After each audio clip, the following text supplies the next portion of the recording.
Chapter 321. Early the next morning, Su Gu called Xiao Xian, and together they went to the animal pen to enslave another fighting beast. After a night of rest, Su Gu could not wait to enslave the scorpion. After not going to the beast city for 2 days, his heart was itching. However, as long as the scorpion was successfully enslaved today, he could take them to the beast city to gamble tomorrow. The animal pen was still the same as yesterday. There was nothing unusual. Knowing that Su Gu would come today to enslave the fighting beast, the slaves who took care of the animal pen were already waiting there. Xiao Xian looked around. Since coming to this place, he had not seen the Luoya city king. It seemed that the whereabouts of each king was always unpredictable. After entering the beast city so many times, Xiao Xian had only seen the small slave owners of each city, but had never seen any king. Perhaps, he would have to wait until the day when the Colosseum in the beast city was opened to see the true faces of the kings. The movement of the animal pen drew Xiao Xian's attention back. Over there, the slaves had joined forces to restrain the scorpion. In particular, Su Gu's slaves were doing their best to show off. Although their strength was limited, their attitude was enough. They wanted to brush up on Su Gu's good impression and remove the lock on their bodies as soon as possible. When the scorpion was controlled and its tail was tied, Su Gu went up to begin the enslavement. This time, the enslavement took longer than yesterday. Even though the scorpion was already under control, Su Gu still looked exhausted after the end of the enslavement, his head full of sweat. The slaves in the back quickly took a cloth dipped in water to wipe Su Gu's sweat. The other slaves also did their duty, taking care of the young master. Seeing that there was no stool here, a slave cleverly lay directly on the ground, letting Su Gu sit on his back. After resting for a while, Su Gu's complexion was a lot better. He stood up and looked at the scorpion at close range. Unlike yesterday's lizard-fighting beast, this scorpion's temper was obviously a lot worse. When Su Gu approached, the scorpion's tail was erected again.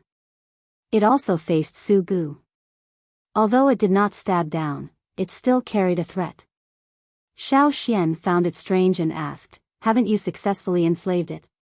Why is it still so defensive against you?" Su Gu was not angry because of the scorpion's behavior. Instead, his eyes showed joy. When he heard Xiao Xian's question, he said, "The stronger the beast, the harder it is to tame it. It behaved like this because I used other forces when I enslaved it, and not because I subdued it with my own strength.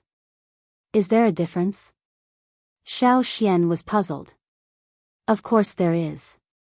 Those who were directly defeated and willingly enslaved were definitely different from those who were forcibly enslaved with the help of slaves. My father's riding beast was enslaved after he defeated it. Therefore, even though the beast was very strong, it was very obedient to my father. Su Gu pointed to the scorpion not far in front of him and said, "And like this, after the successful enslavement, there will be rebellious emotions. But it doesn't matter, as long as we can stabilize it, make it more obedient, and persevere until the beast battle." Su Gu said with confidence, "In the future, when I am stronger, I will also subdue one with my strength." Although the scorpion still had a little rebellious mood, it was much better than yesterday. It showed its fear of Su Gu, especially when Su Gu stretched out his blue flame hand. It was even more fearful. However, it was still not comparable to yesterday's behavior when it saw Xiao Xian. Su Gu walked around the scorpion to test it. He felt that if it were to fight with people, this scorpion's chance of winning was greater than yesterday's lizard beast. Since he had high hopes for this scorpion, Su Gu was naturally more attentive to its feeding. When he tested the scorpion, he also called the slaves who took care of the animal pen to inquire. Su Gu was surrounded by slaves. Some were there to protect Su Gu, to prevent the scorpion from suddenly attacking, while others were called by Su Gu to ask questions. Xiao Xian did not go over. He found a dung ball in the animal pen, which was much bigger than the other little beetles that rolled out. At the same time, there were some other things on the dung ball. Xiao Xian looked closer and found that the ball was wrapped with some insects, just like yesterday's ball wrapped with sand ants. However, the insects wrapped in this ball were not sand ants, but another kind of insect that lived underground. Looking around, Xiao Xian finally saw a little blue under a pile of thin branches. Yes, it knew how to hide. However, it hid itself, leaving such a ball was too conspicuous. Fortunately, the slaves who took care of the animal pen did not pay attention to these balls. So to say, the ball wrapped in insects was really made by this beetle. However, when did this beetle change to eating insects? Probably aware of Xiao Xian's approach, the beetle also moved to this side. Xiao Xian, what are you doing over there? Su Gu asked. He did not go close to that side, as it was too dirty. Nothing. Xiao Xian went back. He did not want to stay near a pile of waste from the beast's metabolism. Right, 3 days later is the day when the Colosseum opens. You can follow me in then. Su Gu told Xiao Xian some things to pay attention to at that time. Xiao Xian wrote it down one by one. If he wanted to stay safely in a place full of slave owners and slaves for a while, he had to be cautious. After returning to the house, Xiao Xian relayed what Su Gu said to Lei and Tuo. The next day, Su Gu got up early. Today, he was going to take the lizard-fighting beast out to fight with people. He sent someone to call Xiao Xian and the other two to go together. However, Xiao Xian did not plan to go out today. He wanted to practice unlocking in the house. Although he had seen Su Gu unlocking slaves, he was still not sure about the actual implementation. He had to simulate more. If he followed Su Gu, there would be no opportunity to practice simulation. There were many slave owners in Beast City, so he would be noticed. However, Xiao Xian did not go out, while Lei and Tuo were very interested.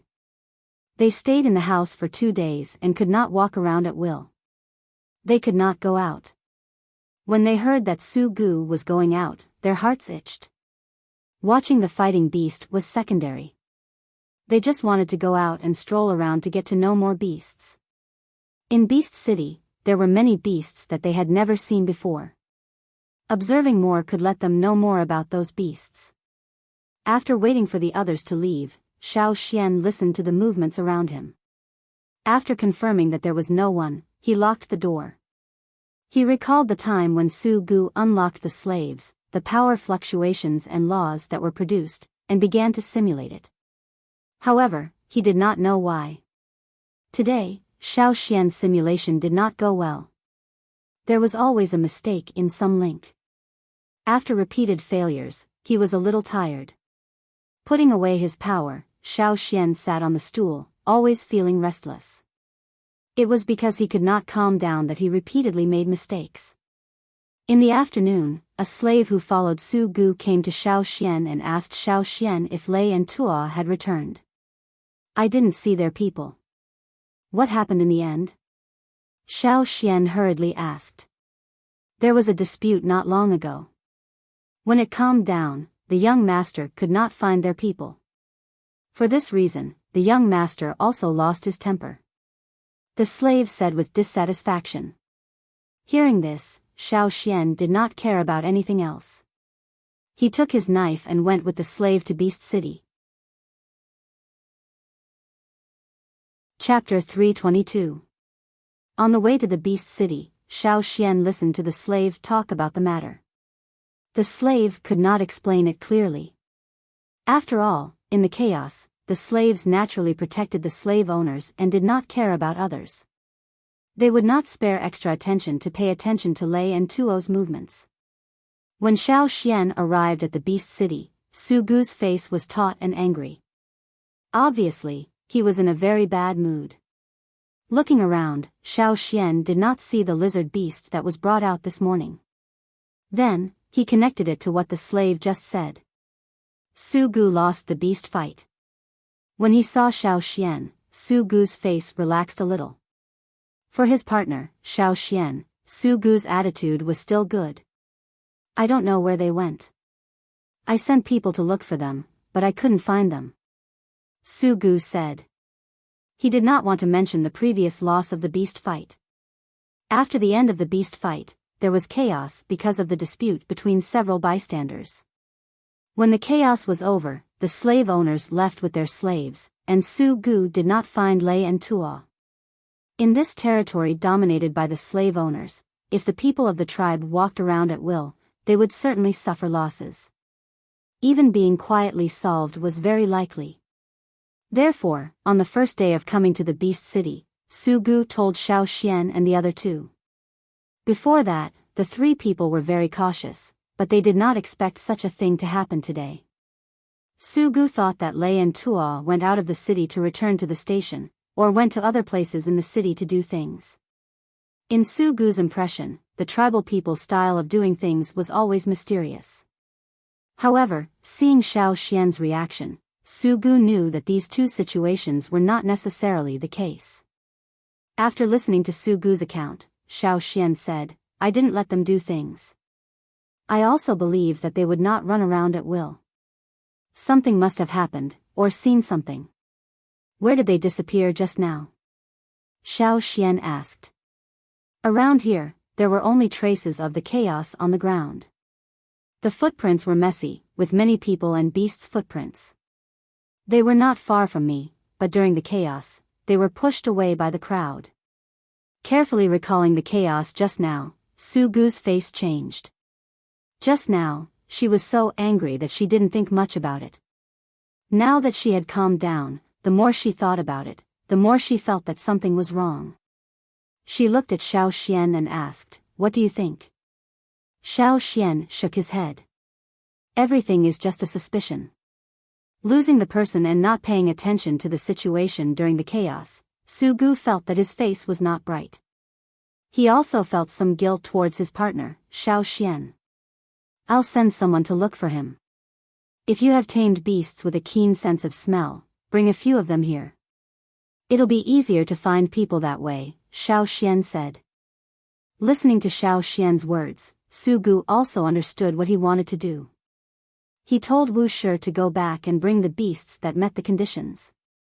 Wu Shi did not say much and rushed back to bring two beasts that looked like wolves and dogs. This kind of beast's individual fighting power was not comparable to others, and it was basically not in the pit of fighting beasts. They were usually used to find runaway slaves and beasts to fight, or to find prey. When Xiao Xian rushed over, he deliberately brought two pieces of clothing used by Lei and Tuo, letting them smell it. After the two beasts smelled the clothes, they sniffed the ground around them and then went straight in one direction. "Over there." Su Gu's spirit was shocked. "Hurry up and keep up." At the same time, Su Gu also thought, it was just that Lei and Tuo left without permission. If he found other people setting up a trap, he would never spare them. To Su Gu and Xiao Xian's disappointment, the two beasts only chased for a while and then stopped. "No more? Just here, I can't find them anymore?" Su Gu looked around. The slave owners were riding a variety of beasts, walking back and forth with the slaves. No one stayed in the same place all the time, and he couldn't get any useful information by asking. The useful footprints on the ground had long been stepped on by other passers-by, and there were no clues. Xiao Xian blew the whistle for contact, but no one responded. Until dusk, they still couldn't find anyone. After leaving the city, Xiao Xian also called Cha-Cha, who had been entertaining himself near the desert, to look for them. Back at the Luoya city station, Xiao Xian entered the house and saw the withered grass in the corner that had not been used. He took one out and tested it. The softness was still there. Taking a deep breath, he calmed his emotions and calmed down. Xiao Xian took the withered grass and mobilized the power in his body. He looked at the hands and rope that appeared in his mind, immersing himself in it. He wanted to use this way to predict the position of Lei and Tuo. When he got out of that state, Xiao Xian had a moment of dizziness. The number of times he tried to unlock the knot today was too many and consumed a lot of energy. Now, after the knot divination, he was unusually tired. Shaking his head to clear his mind, Xiao Xian looked at the knot in his hand and carefully identified the conclusion on the knot. The more he looked, the tighter his brows wrinkled, and the deeper the hostility in his eyes. At this time, Su Gu came to knock on the door. Xiao Xian moved the door panel and saw Su Gu standing at the door with a very bad expression. Su Gu walked into the house, not letting the slaves follow. He looked at Xiao Xian and asked, "Do you have any guesses about Lei and the others?" "Bishur City," Xiao Xian said briefly. Su Gu was surprised. He didn't expect Xiao Xian to be able to guess. However, thinking of Xiao Xian's strange prediction ability, he was relieved. Handing a piece of cloth to Xiao Xian, Su Gu said, "Look at this. Someone just sent it over." The cloth was similar to the one worn by Xiao Xian. It was cut from Lei and Tuo's clothes. There were only 4 words written on it: "See you at the Colosseum." Scratching his head, Su Gu didn't know what to say. He thought about it and was afraid that Xiao Xian would be impulsive and go directly to the Bishur City Station. He advised, "Don't go to the Bishur City Station. If you go, you won't be able to come back. You can rest assured that I know," Xiao Xian said. He rolled the cloth and put it aside. "This cloth is here with me." "Okay." Su Gu had no opinion. After a few more words, Su Gu left. Xiao Xian thought about it all night in the room. He was not sleepy, thinking about the real intention of the other party to capture Lei and Tuo. The next day, Su Gu did not enter the Colosseum city. He was not in the mood. Knowing that it was the Bishur City people who made things difficult for him, he also held back his anger. Of the 2 enslaved fighting beasts, one was already gone, leaving only the scorpion beast.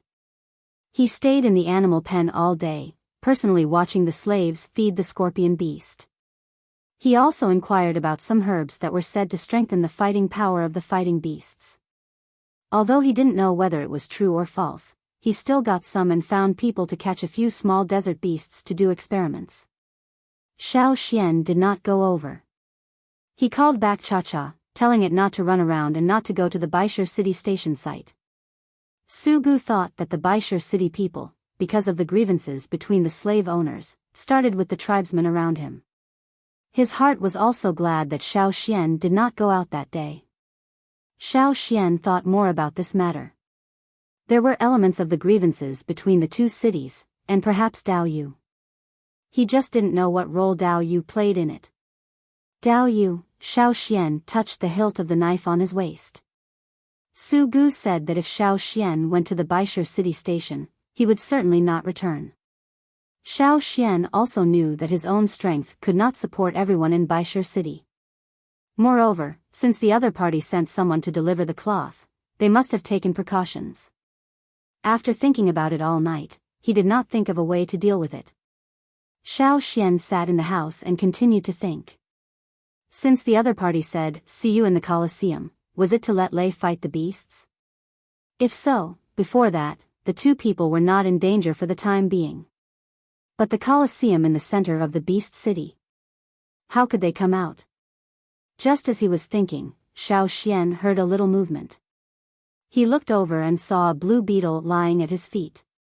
Xiao Xian stared at the beetle at his feet, thoughtful. Just as the beetle did not wait for Xiao Xian's response for a long time and was about to leave, Xiao Xian spoke. "Come back." The beetle took a few steps toward the hole and immediately turned and crawled back. Xiao Xian leaned over and reached out to the beetle. Before, he thought about unlocking the beetle later, but now that Lei and Tuo's matter happened, Xiao Xian changed his mind. He intended to unlock the first lock for the beetle. Seeing the blue flame coming out of Xiao Xian's hand, the beetle seemed to know Xiao Xian's intention and stayed in place. He didn't know if it was too excited, but its 2 hind legs gently kicked on the ground. It was a habit of pushing the ball for a long time, and when it was excited, it would be like this. Chapter 323. Recently, in Luoya City, the slaves responsible for taking care of the fighting beasts found that the insects in the animal pen were somewhat wrong. The so-called soil and water raised the insects. The slaves who specialized in taking care of the animal pen thought that they were still very experienced. They also knew very well about the beetles that often appeared in the animal pen to clean up the waste. But this time, the movements of the insects made them puzzled. A few days ago, they suddenly disappeared en masse, and they did not care. Then, the waste in the animal pen began to decrease, and the insects were more. They could often see the small beetles active in the animal pen. In this regard, the slaves were quite happy. There was less waste to deal with, and they were much more relaxed. Sometimes they could find a few large dung balls. However, this situation did not last long before it changed again. The waste in the animal pen increased again, and the beetles that were originally active in the animal pen were less. Moreover, this change was still continuing. Where did the beetles go? The slaves who cleaned up the animal pen were puzzled. In a certain animal pen, 2 slaves had just cleaned up the waste in the animal pen and sat next to the animal pen to rest. How do I feel that there are more and more of these wastes? A slave complained.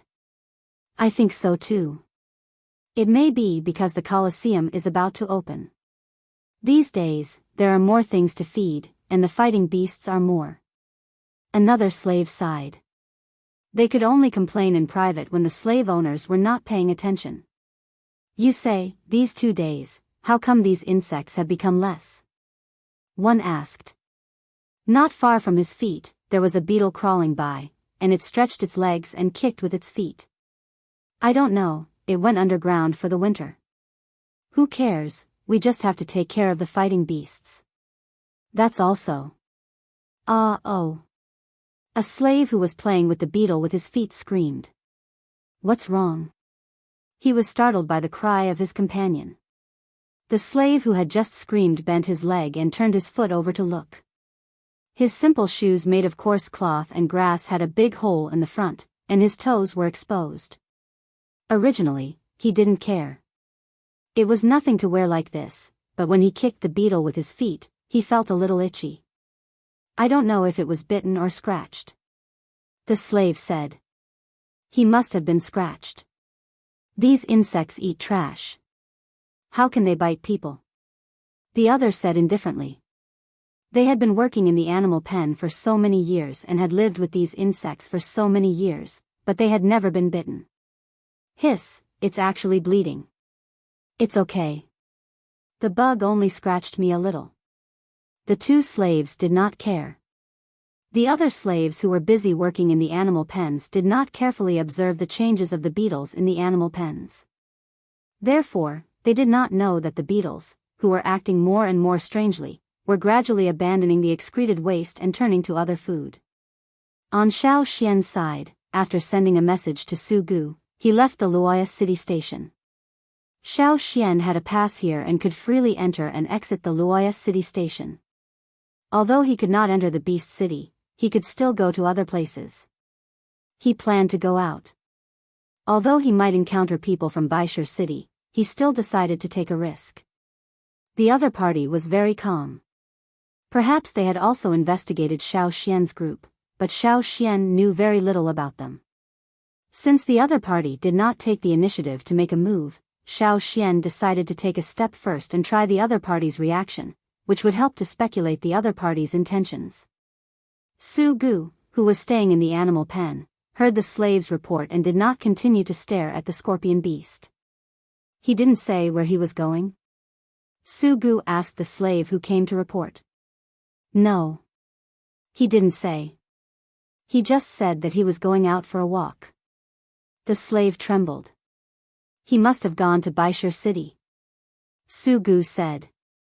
He did not expect that Xiao Xian would let him rest assured yesterday, but today he ran away so quickly. He also counted on Xiao Xian to help him a few more times. He could not be slaughtered by the Biyao city people so early. After Xiao Xian left, he sat on Cha-Cha's back. He first flew a few laps around the Luoya city station to familiarize himself with the terrain. Cha-Cha was already very familiar with this place, but Xiao Xian also wanted to see it himself. After looking around, Xiao Xian let Cha-Cha fly in the direction of Biyao city for a while. The closer they were, the more cautious they were. After seeing the Biyao city station, Xiao Xian let Cha-Cha temporarily stop and hover in place. A shadow flew from the Baisher city station. It was a bird, slightly smaller than Cha-Cha. It did not look as strong as Cha-Cha, but its speed was very fast. From the beginning of the takeoff, it had been moving at a very fast speed towards Xiao Xian. There were also people on the bird's back. A chill suddenly rose, and Xiao Xian's heart was alerted. Go! Xiao Xian patted Cha-Cha, signaling it to withdraw. A few more shadows appeared around them. They suddenly appeared from the ground below. There were some undulating small sand dunes around them. They should have dug a hiding place in the sand dunes. 1, 2, 3, 5, 10. A total of 10 birds took off from the ground, forming an encirclement. Fortunately, Xiao Xian did not let Cha-Cha get closer to Baisher city. He withdrew quickly and was not surrounded. Xiao Xian's body was low, paying attention to the surrounding pursuers. These people seemed to be deliberately waiting for him. Probably last time they only caught Lei and Tua, and he was the only one left, so they waited for him to come to their door. The warning in his heart rose again, stronger than before. Xiao Xian had a feeling of being locked on.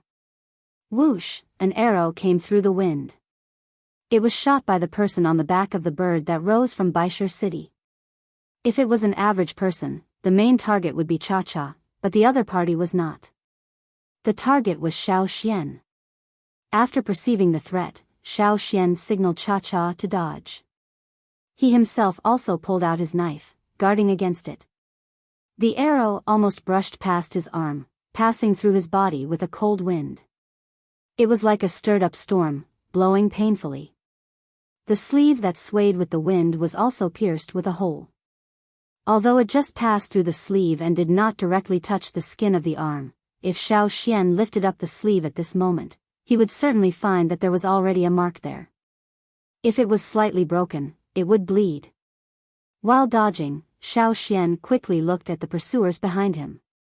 Although it flashed past, Xiao Xian felt that the pursuer behind him, the one who shot the arrow with absolute killing intent, was Dao Yu. The prediction of the target's behavior, as well as the decisiveness of the shot, proved that this was a shrewd hunter, a killer who had hunted countless prey. The strength of the arrow shot was even more powerful. It was definitely not under the Tian Shan tribe, who were good at using bows and arrows. It was even a notch higher. In addition to Dao Yu, the other pursuers also carried a bow, aiming at Cha-Cha. Cha-Cha needed to constantly avoid the arrows that were shot. Fortunately, the arrows shot by those people were not as good as Dao Yu in terms of strength, speed, and accuracy. Otherwise, Cha-Cha may not be able to successfully avoid them. Even if he was facing Dao Yu alone, Xiao Xian felt quite a bit of pressure, not to mention that there were more than 10 people chasing this side. The second arrow flew straight to the back of Xiao Xian's head. Xiao Xian's wrist moved, and the blade was slightly slanted. Clang! After the arrow touched the blade, because of the angle of the blade, it was bounced in the other direction. Xiao Xian could clearly feel the moment the tip of the arrow touched the stone knife. The stone chip splashed on the knife. The wrist holding the handle of the knife was hurt, and the knife almost fell out of his hand. His arm was still tingling. Not to mention the strong bow, Dao Yu himself should have reached the level of a senior totem warrior. How long had it been? From the time he betrayed Yan Ji until now, it had only been more than 10 years. At that time, Dao Yu was just a wanderer, but now he could improve so quickly. Even if it was a totem warrior in the tribe, without the help of the fire crystal, before the fire seed was reignited in the old land, very few people could reach his speed of improvement. Dao Yu was still waiting to shoot the third arrow, but looking at the figure in front of him that was getting farther and farther away, he had already put the bow on the string and stopped. Shooting again would be a waste of arrows. These arrows, each of them were made with precious consumables, and he did not want to waste them at this time. When he removed the arrow, Dao Yu raised his hand, and the several eagles behind him also stopped, no longer continuing to chase. "Don't chase?" someone asked. "He's just a coward." There's no need to waste any more effort, another person said. It's a pity that we couldn't catch them. When the time comes, let the 3 Yanjiao people play together, that would be better. It must be very interesting. The people who came over laughed and glanced at Dao Yu's face. Seeing that Dao Yu seemed to be in a good mood, they asked, "What do you think?" As slaves, their level was not as good as Dao Yu's. They really had to be under Dao Yu's control.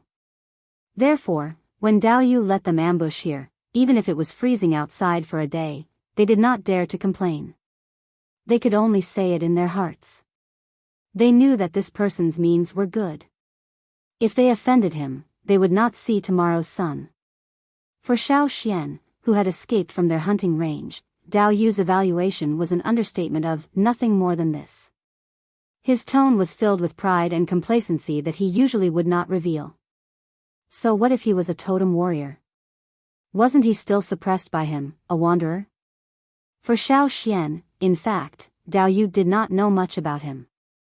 He only knew that the 2 people he caught seemed to listen to Xiao Xian's orders. Looking at Xiao Xian's age, he believed that Xiao Xian was a descendant of a tribe leader, just like several other tribes. Find someone to keep an eye on Luoya City and see that kid's movements. Dao Yu said. Yes. The people next to him quickly responded. Are you worried that he will go to other tribes for help? Someone asked. Dao Yu smiled contemptuously, other tribes? Except for the few who were caught, the others are very busy. How can they manage the Yanjiao people? As for the Yanjiao tribe, it's too far away. The few people who were caught, they can only wait for death. What if the kid who escaped rushed into the Colosseum? One person asked. That's even better. Dao Yu's smile deepened. In the Colosseum, it was a battle of life and death. The fighting beasts that could be put into the Colosseum, which one was easy to deal with? Even last year, when he entered the Colosseum, he made all kinds of preparations in advance. His strength was comparable to the general tribe's senior totem warriors, but he still paid a big price. How could those totem warriors, who were only at the intermediate level, escape? Chapter 324. After Xiao Xian broke away from the chase, he found a place to check Cha-Cha's injuries. He determined that it was not a big problem, just missing a few feathers, and took off again. He did not immediately return to the Luoya city station, but instead looked around the beast-fighting desert, looking for a place with little human and beast activity. Other than the liveliness when the various cities came over, there were many places in this snowy desert where there were very few human and beast activities. Moreover, with the imminent opening of the animal fighting coliseum, there were fewer and fewer people going out for activities. For Xiao Xian, this was a good thing. He needed a quiet place where no one would disturb and no one would pay attention to him to break through. Yes, Xiao Xian felt the barrier. When he practiced the enslavement method, he felt it. Yesterday, when he unlocked the first lock on the beetle, that feeling was even more obvious. The totem pattern on his arm was already very close to his wrist. It seemed that as long as he waited for a while, he could rush over. If it was a normal time, Xiao Xian would take a well-prepared attitude, but now the situation was different. Especially after a brief meeting with Dao Yu, the decision in his heart became more and more firm. He must break through this barrier as soon as possible. Dao Yu had the intention to kill them. After the incident just now, Xiao Xian had already determined that. He just did not know how Lei and Tuo were now. Were they still safe? If Dao Yu just wanted them to enter the Colosseum, their lives would not be in danger for the time being. Shaking his head, Xiao Xian knew that the most important thing for him now was to break through first. Even if he was special compared to others, he had killed more than one senior totem warrior. But after all, there were some skills and coincidences, and there was no absolute suppression. Especially in this place, an intermediate totem warrior was really not enough to look at. Only by breaking through, there would be more opportunities to save Lei and Tuo. Back at the Luoya city station, Su Gu saw that Xiao Xian was safe and sound, so he was relieved. Are we going to the beast-fighting city? Xiao Xian asked. Yes. I heard that someone in Bishur city just took a fighting beast to the city. Just in time, I'll clean them up. Su Gu ordered the slaves to take the scorpion beast and prepare to enter the city to fight. Xiao Xian packed up and followed Su Gu into the beast city again. When Dao Yu received the report from his men, he still felt that it was inconceivable. That kid had eaten a loss in the morning, but in the afternoon, he dared to run to the beast city again? Wasn't he afraid of ending up like his two companions? Otherwise, I'll find someone to teach him a lesson. A person beside Dao Yu said. Although he said that he was going to teach him a lesson, the posture of his hands was like he was going to kill him. Dao Yu straightened his new flowery clothes and didn't care, up to you. He was now mainly thinking about how to please the White Stone King, rather than spending more energy to pay attention to other people. At this time, in the Beast City, Su Gu was fighting with a young master of Bishur City. Su Gu's fighting spirit was high. He looked at the Bishur people's eyes that were spitting fire. I, your father, don't care about others. I'm going to fight with you guys from Whitestone City. It seemed to feel Su Gu's anger. Although the scorpion beast usually did not give Su Gu much face in the animal pen, in the beast fighting pit, its state made Su Gu very satisfied. The other side's fighting beast had been guarding against the scorpion's tail. Who knew that this scorpion's fighting style was completely different from the scorpion beasts it had won before? It came up with a few fierce pincers.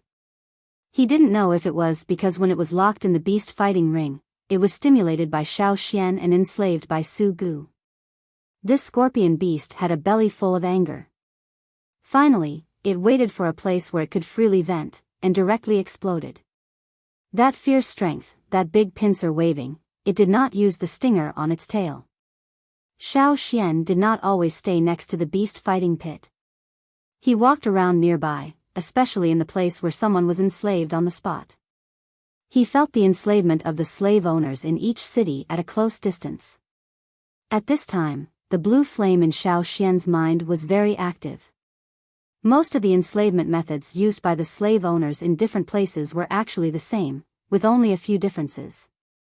When Xiao Xian felt these small differences, he also followed the simulation, keeping the blue flame in his mind active, or even more active. This was good for his breakthrough, which was why he chose to enter the city. While observing the slave owner's enslavement, Xiao Xian also noticed that someone was following him. Several sneak attacks were avoided by him. Here, he would not easily reveal his totem patterns, nor would he unscrupulously fight here. In the territory of the slave owners, it was better for the tribesmen to be low-key. Just as Xiao Xian approached the beast fighting pit where Su Gu was at this time, the fight in the pit had just ended. Seeing Su Gu laugh and let the slaves hurry down to check the scorpion beast's injuries, Xiao Xian knew that he had won. Just as the people around the beast fighting pit were discussing the fight just now, there was a sudden disturbance. Not far away, a tall fighting beast like a giant bear suddenly went crazy. The slaves who originally controlled it somehow made a mistake, letting the fighting beast break away from its shackles and rush into the crowd, just in the direction of Su Gu's beast fighting pit. The giant bear rushed very fast, and every foot was like a meteor falling to the ground. The ground shook with the roar, hitting the people's nerves. The slaves only cared about protecting their slave owners and did not care about other things. The surrounding small riding beasts screamed and ran around. When their wool was different from the people riding on their backs, it became even more chaotic. A man riding a big gerbil pulled the rope, indicating the gerbil to run to the left. However, the gerbil's reaction was to run to the right in a hurry. Under this divergence of left and right, there was a moment of pause. The man and the beast continued to compete. When the result of the competition came out, they turned around and collided with the people and the riding beasts behind them. The crowd that had gathered around the beast fighting pit ran and roared. Among them, two people quickly approached the place where Xiao Xian was located, one on the left and one on the right. Almost at the moment when the other party stared at Xiao Xian, it triggered Xiao Xian's sensitive nerves that had been stretched. With the example of Lei and Tua, Xiao Xian naturally could not repeat the same mistakes. He decided to enter the city and also made preparations. At this time, he skillfully moved in the chaotic crowd. The man on the left of Xiao Xian pulled out a small sharp knife and hid it behind his wrist. When he was ready to move closer, several big gerbils rushed in front of him. He could only stop and wait. When the gerbils passed, he looked again but could not find Xiao Xian's figure. He was planning to look around again when a black cold light flashed in front of his eyes.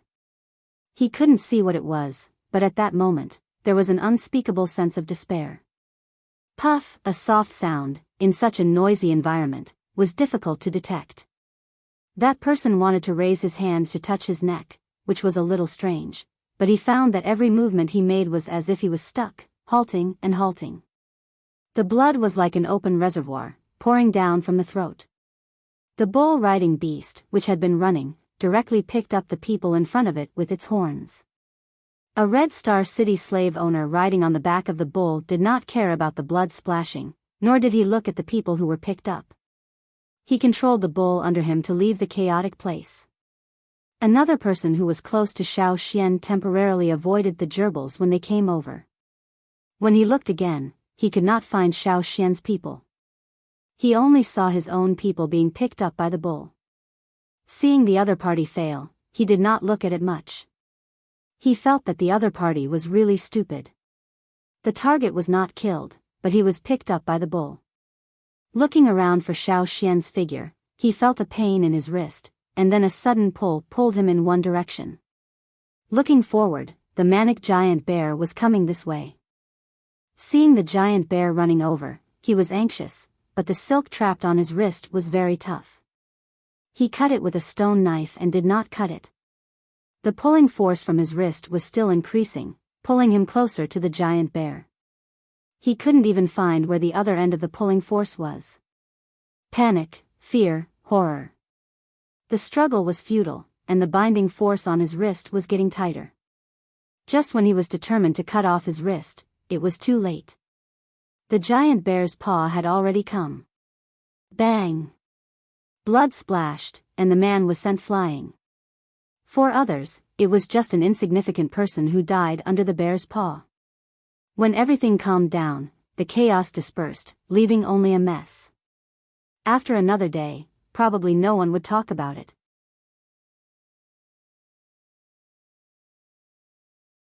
Chapter 325.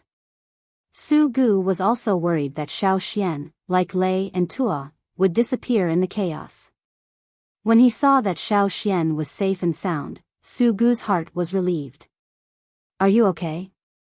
Su Gu asked, pointing to Xiao Xian's shoulder. "What's that?" Xiao Xian looked sideways and saw a steel needle-like white line piercing his clothes. This was not the wire he had just used. He pulled it out and looked at it, suddenly saying, "Oh, it should be a gerbil's beard. How did the gerbil's beard get on your body?" Su Gu was puzzled. During the chaos, those gerbils did not run slowly, so how did their beards get cut off? He did not know which gerbil was so unlucky. Seeing that Xiao Xian was okay, Su Gu focused his attention on the victorious scorpion beast brought out by the slaves. Because of the sudden chaos, he could not get his spoils. He could only wait for the next time he saw the people of Bishur City. The time was not early, so Su Gu did not stay in the beast city for a long time. He took the people and beasts back. After returning to the Luoya city station, Xiao Xian ate something, took a little rest, and then rode the eagle away. He needed to find a place to try to break through. Xiao Xian let Cha-Cha fly out of the beast-fighting desert. At the edge of the desert, he looked down and saw the high sand dunes undulating like waves in a sea of sand. There was no human activity at the border, and even the desert beasts that came out were very few. "It's here." Xiao Xian let Cha-Cha go down. Xiao Xian finally chose a place in the middle of two sand dunes. As long as it was not in the air, people in the distance could not see this side. Cha-Cha rested on the top of the sand dune, responsible for guarding. Night fell. Above the vast desert, two moons that were close to round hung high in the sky. As the full moon night approached, the two moons were closer. Above the beast-fighting desert, the white snow reflected the moonlight, making the desert look like a real ice field, making people forget that this was actually just a desert. Everything in the surroundings could be seen clearly under the moonlight. If one stood on the sand ridge, they could even see many small animals that came out at night. Xiao Xian sat on the sand and closed his eyes to feel the totemic flame in his mind. The totem power in his body began to move, seeping into every meridian and blood vessel, flowing along with his blood. Compared to intermediate totem warriors, senior totem warriors were much stronger. Therefore, whether it was their bones, muscles, meridians, or blood vessels, they would all change under the influence of totem power in order to bear more power. Under normal circumstances, such a change would happen after a few days of accumulation. Even with the help of the fire crystal, the change would not be too drastic. As for the fire crystal, it was a gentle change for the totem warriors, and the backlash was not strong. This was why the tribesmen valued the fire crystal so much. Unfortunately, Xiao Xian could not break through with the help of the fire crystal. When the tribesman used the fire crystal to upgrade, he could only use the fire crystal to relieve fatigue, and could not go further. But now, there was also an opportunity. In his mind, the totem flame rolled up, and the flame body was getting higher and higher. Among them, the red and blue flames were very obvious, surrounding the two-horned totem and expanding outwards. With the change of the totem flame, every trace of totem power in his body was like a surging river, suddenly erupting, scouring and flowing. Impact. Impact. Impact again. His meridians were widened and strengthened, and every muscle was also changing. The pain caused by the forceful impact was obvious. It was as if there was a fierce battle going on inside his body. Xiao Xian's body felt like it was pierced by thousands of needles. His muscles twitched and large drops of sweat appeared on his forehead. Even breathing became difficult. His arms, which were covered by his sleeves, had already swelled up. If he rolled up his sleeves, he could see the dragon-like meridians on his arms. The totem tattoos on his body, including the ones on his face and other parts of his body, had all changed from the original dark color to the color of flames. Just like when Xiao Xian awakened his totem power by the fire pit, at first glance, it looked like it was drawn by hot magma. The fiery totem tattoos extended along his arms, rushing past his elbows, passing through his forearms, and all the way to his wrists, where there seemed to be a solid wall blocking the lava flow from rushing over. The totem tattoos on Xiao Xian's body became brighter and brighter, as if they were accumulating power, ready to go. On the high sand dune, Cha-Cha was vigilantly watching the surroundings. At this time, if someone came to sneak attack, Xiao Xian would be in danger. Not only would his breakthrough fail, but he would also be seriously injured. Suddenly, Cha-Cha heard some movement. Its sharp gaze swept towards a place, not far from where Xiao Xian was sitting. Cha-Cha silently spread its wings and approached that place. If there was anything that was disadvantageous to Xiao Xian, it would rush over with all its might. But if it was just some unimportant small beast, it could not act recklessly, as it would disturb Xiao Xian's breakthrough. On the sandy ground, the sand on the surface was lifted, and a few thin claws stretched out from the ground, followed by a small head, and then a worm the size of a small watermelon. Cha-Cha had seen this worm before, the one that often rolled balls. Xiao Xian had told Cha-Cha not to worry about the worm, so after seeing it, Cha-Cha retracted its wings. The beetle circled around Xiao Xian's body, but did not approach, as if it was afraid of the airflow and power around Xiao Xian's body. Perhaps it also knew that it was not the time to say hello, so after circling once, it found a place to stay. Today, it did not find any trace of Xiao Xian in the Luoya city station. After leaving the station, it sensed Xiao Xian's position and directly came to find him.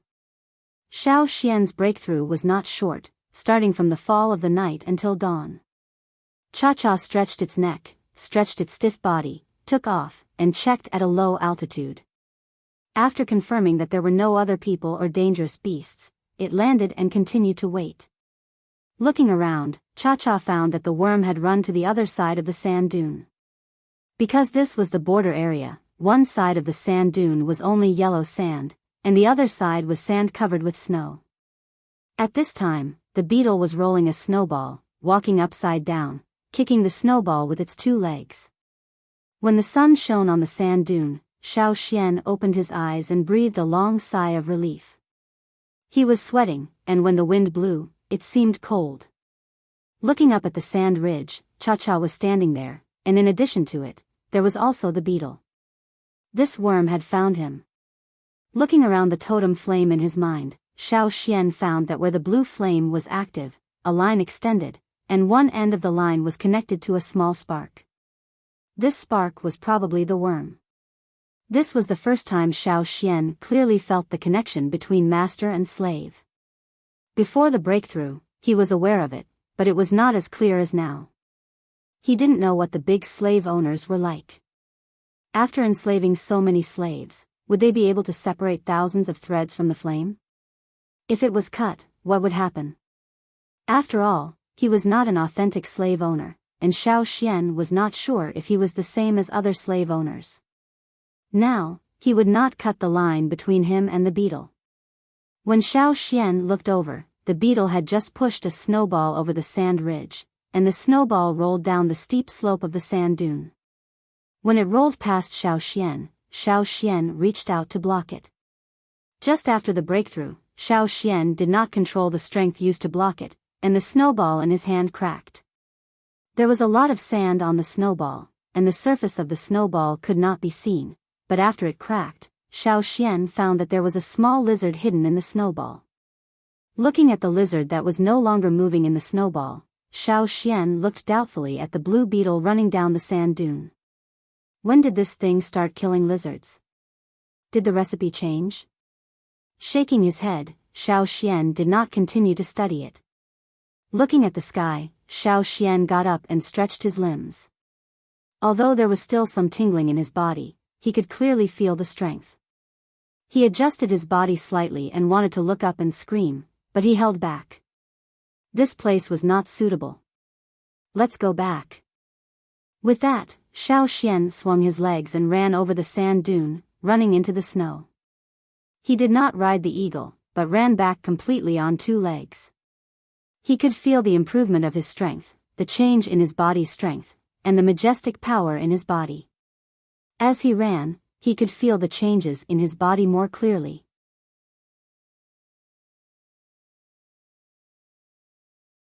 Chapter 326. After Xiao Xian returned to the Luoya City station, he asked Su Gu to pass the message that he wanted to talk to Luoya City's king, Su Luan. Knowing that Xiao Xian wanted to talk to Su Luan about Lei and Tua, Su Gu agreed. He could still help with this. From the beginning, Xiao Xian rarely saw the king. The kings of the cities were not like the other small slave owners, who went to the Colosseum pit to gamble all day long. For the king, fighting in the Colosseum pit was simply shameful. The only thing that could match them was the huge Colosseum. The fighting beasts used for the Colosseum in Luoya City were in the other direction of the station, separated from the fighting beasts of the small slave owners. Every day, there were people who trained them. Because of the wind, people and beasts in the upwind could not smell the thick bloody smell, but if they walked over, it would be obvious. Su Gu went to Su Luan's side and came back not long after. Father is busy. He said he won't see you. Su Gu helplessly told Xiao Xian. Xiao Xian frowned.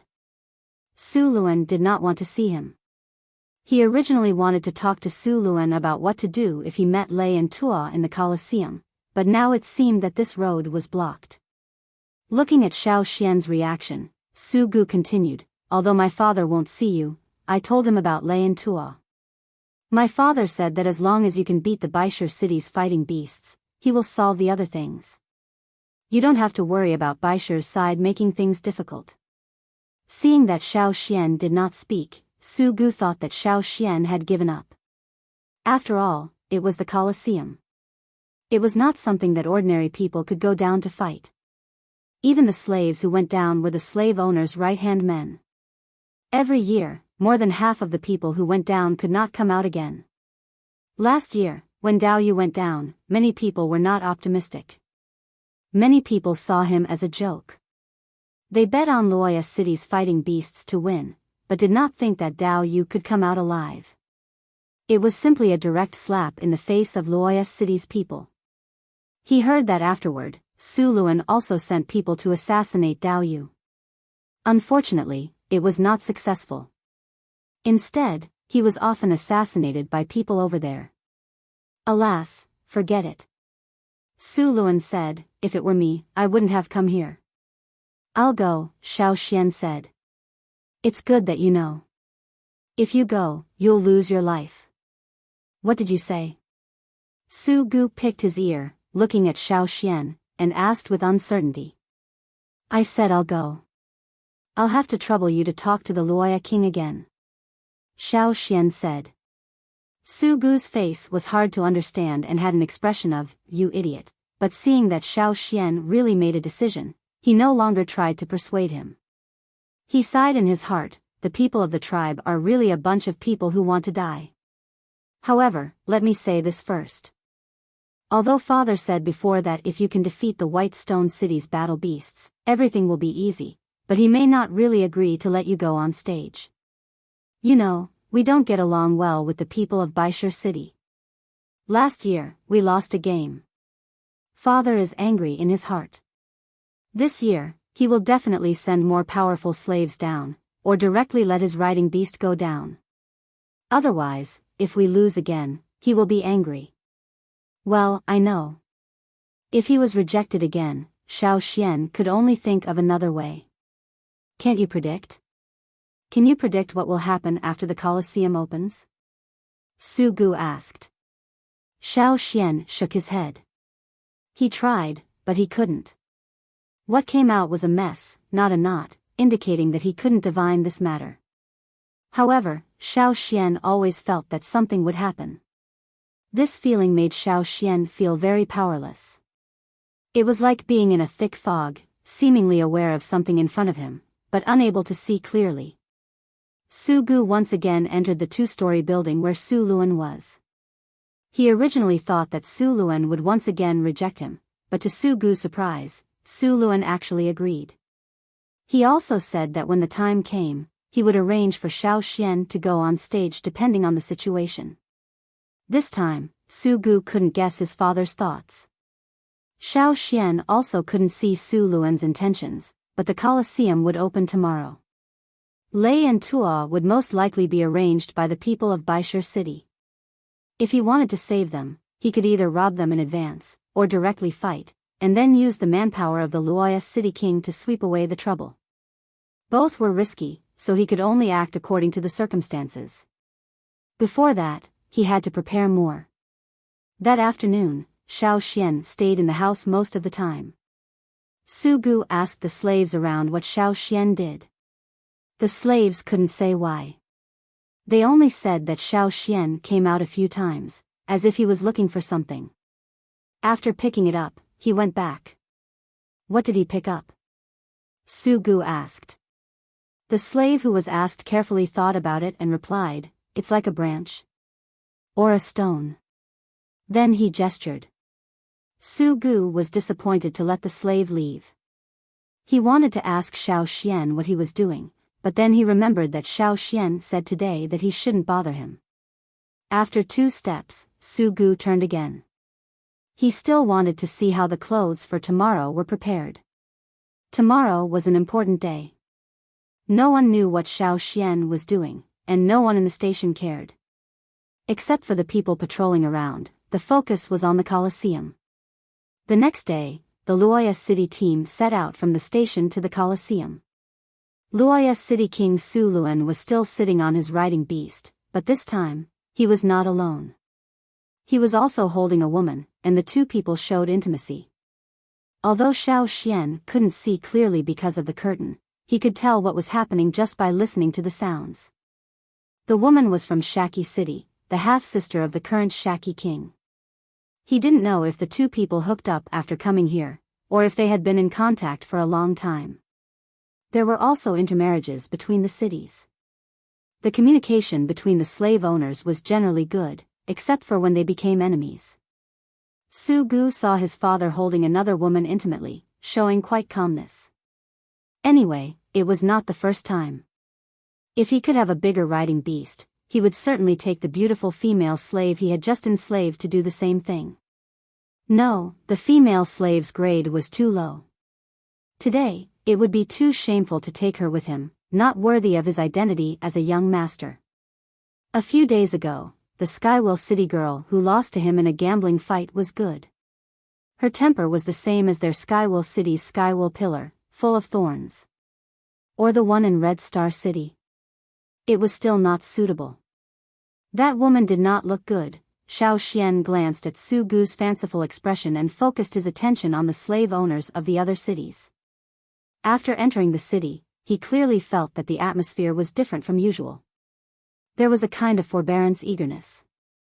The little slave owners who were arrogant and domineering in the past few days were very well behaved today. The Skywell City girl who pulled out a knife against Xiao Xian and Su-gu a few days ago looked very quiet today. When they were close to the Colosseum, Xiao Xian saw the people of Biyao City. He did not see Lei and Tua, but there was a big box in the team over there.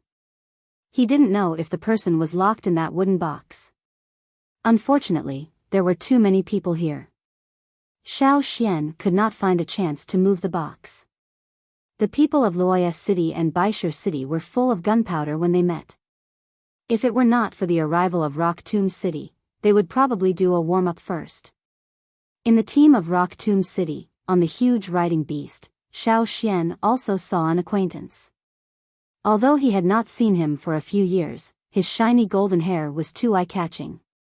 Shi Shu, the slave owner that Xiao Xian met when he was looking for Yan Shua, was also one of the young masters of Rock Tomb City. As usual, if the people of the three major cities came, they had priority. The people of the other cities naturally had to give way first. At this time, no one noticed that when Shi Shu's riding beast passed by, Dao Yu, who was standing on the Biyao King's riding beast, slightly bowed his head, as if to salute.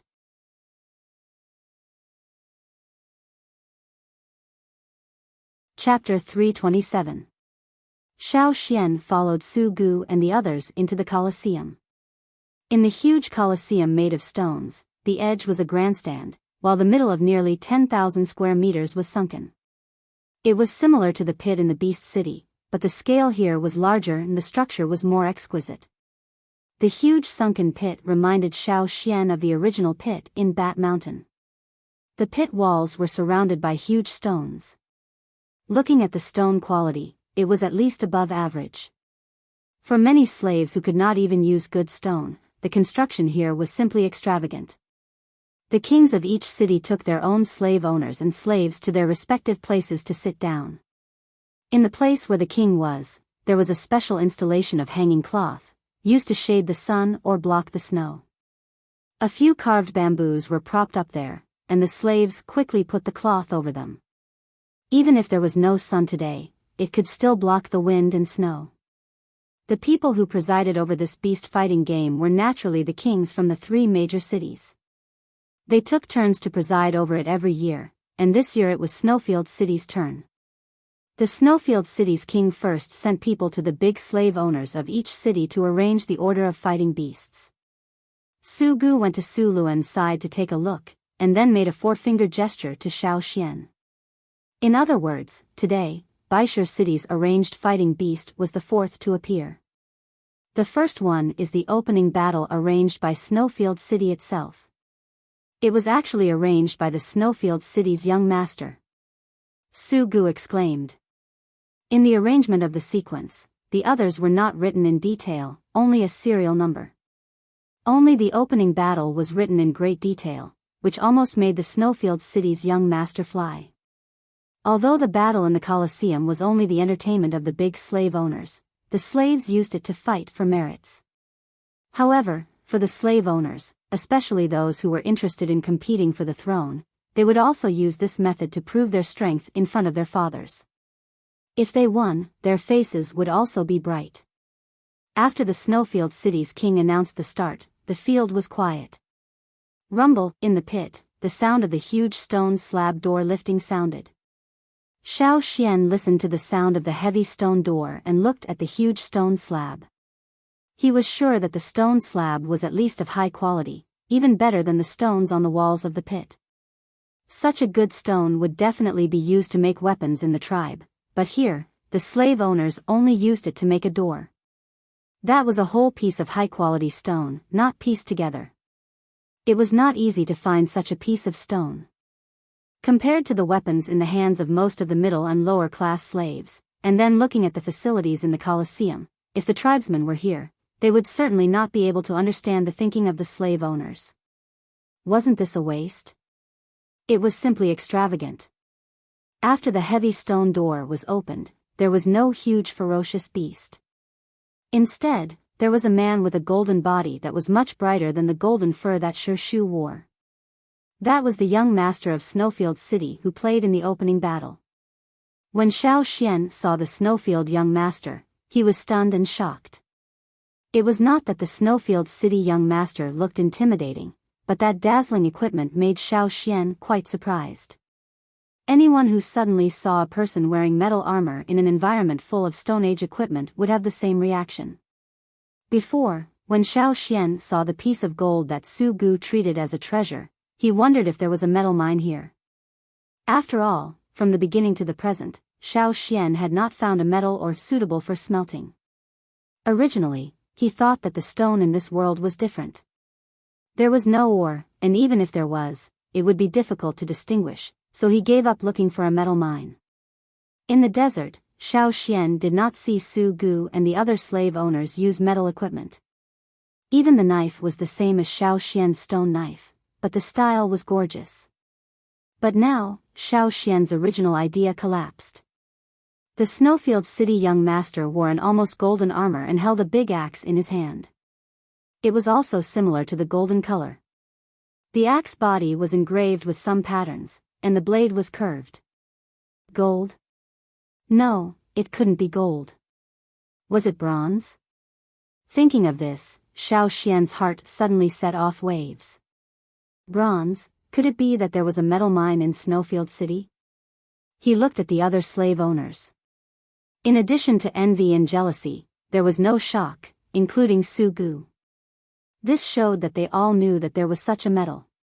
What, are you stupid? Su Gu saw Xiao Xian's expression and laughed. That is made of stone. It's just that, almost 99% of the stones are in the hands of the 3 major cities. Oregon ores that could smelt metal were in the hands of the 3 major cities. However, where did those ores come from? Do you think those are crazy? Su Gu looked at the dazzling armor and axe of the Snowfield City young master in the field. His eyes flashed with strong envy and jealousy as he murmured, "Power, powerful strength." Thinking of something, Su Gu lowered his voice and said to Xiao Xian, "Although outside of the 3 major cities, there are also people in other cities, many of them are gifts from the 3 major cities. They are also in the hands of the kings of the cities. My father's sword is one of them. And you, the tribesmen, are thinking about it." Xiao Xian's eyelids jumped. Su Gu's words meant that the other tribes were thinking about the metal ores of the 3 major cities. No wonder he always felt that those tribes who came to the desert had some secrets. It seemed that one of the secrets was these metals. In the field, the Snowfield City young master was wearing a golden armor, holding a battle axe and howling to the sky. The people of the other cities had not yet responded, but the people of Snowfield City immediately followed up with a howl, cheering for their own young master. The howl was always inspiring. Rumble, in the field, the opposite heavy stone door opened. A giant beast with a back nearly 10 meters high walked into the field from the other side of the door. Its thick limbs and fat body looked thick and heavy. It looked like a hornless rhinoceros. Every time it took a step, there would be a bang, and the ground in the field would be shaken up. The green skin was somewhat dry and cracked, not knowing if it was because of the climate or other reasons. "Hey!" Xiao Xian heard someone whisper to Su Gu, "That beast doesn't seem to be as powerful as it looks." Not only the people of Loya City, but the people of other cities also saw it. This beast just looked big. In terms of aggression and threat, it was not comparable to other fighting beasts that could appear in the Colosseum. Moreover, this beast was mostly vegetarian. They didn't know where the Snowfield people got this beast, but it could not live in the desert. Some people despised it.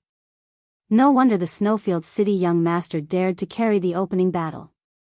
They dared to find such a fierce beast.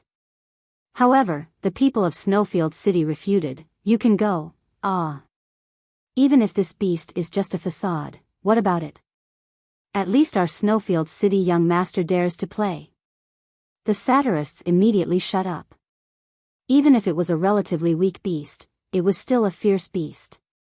It was very risky to go down and fight. If they were crushed by the thick fat legs, they would become a meat patty. If they really fought, the people in the stands would have no time to rescue them. They still cherished their lives more. Bang! Bang! Bang! Bang! The huge body walked into the field. Probably because it was not used to the atmosphere here, the giant beast roared, as if it was demonstrating. The beast's thunderous roar sounded in the Colosseum. It was as if they had heard a signal. Before the roar of the beast stopped, the young slave owners in the stands began to cry out in a strange manner. Dash, woo woo woo woo. Kill, kill. Although the people of other cities saw the Snowfield City young master's nouveau riche gold equipment, as well as the seemingly fierce beast, they had some ideas in their hearts. However, in the roar of other people, their emotions were also driven. At this time, what was the point of thinking so much? It was better to enjoy the fun here. Even the young female slave owners, who had pretended to be well-behaved all morning, screamed out. For a time, the whole field was like boiling water, and the atmosphere was warm. Each big slave owner brought in about 1,000 people here. There were more people in the 3 major cities, so there were nearly 10,000 people. In the circular Colosseum, the sound waves were like a vortex, as if to suck everyone in. The people in the stands, even if they were calm, would be affected by such an atmosphere and would no longer be calm.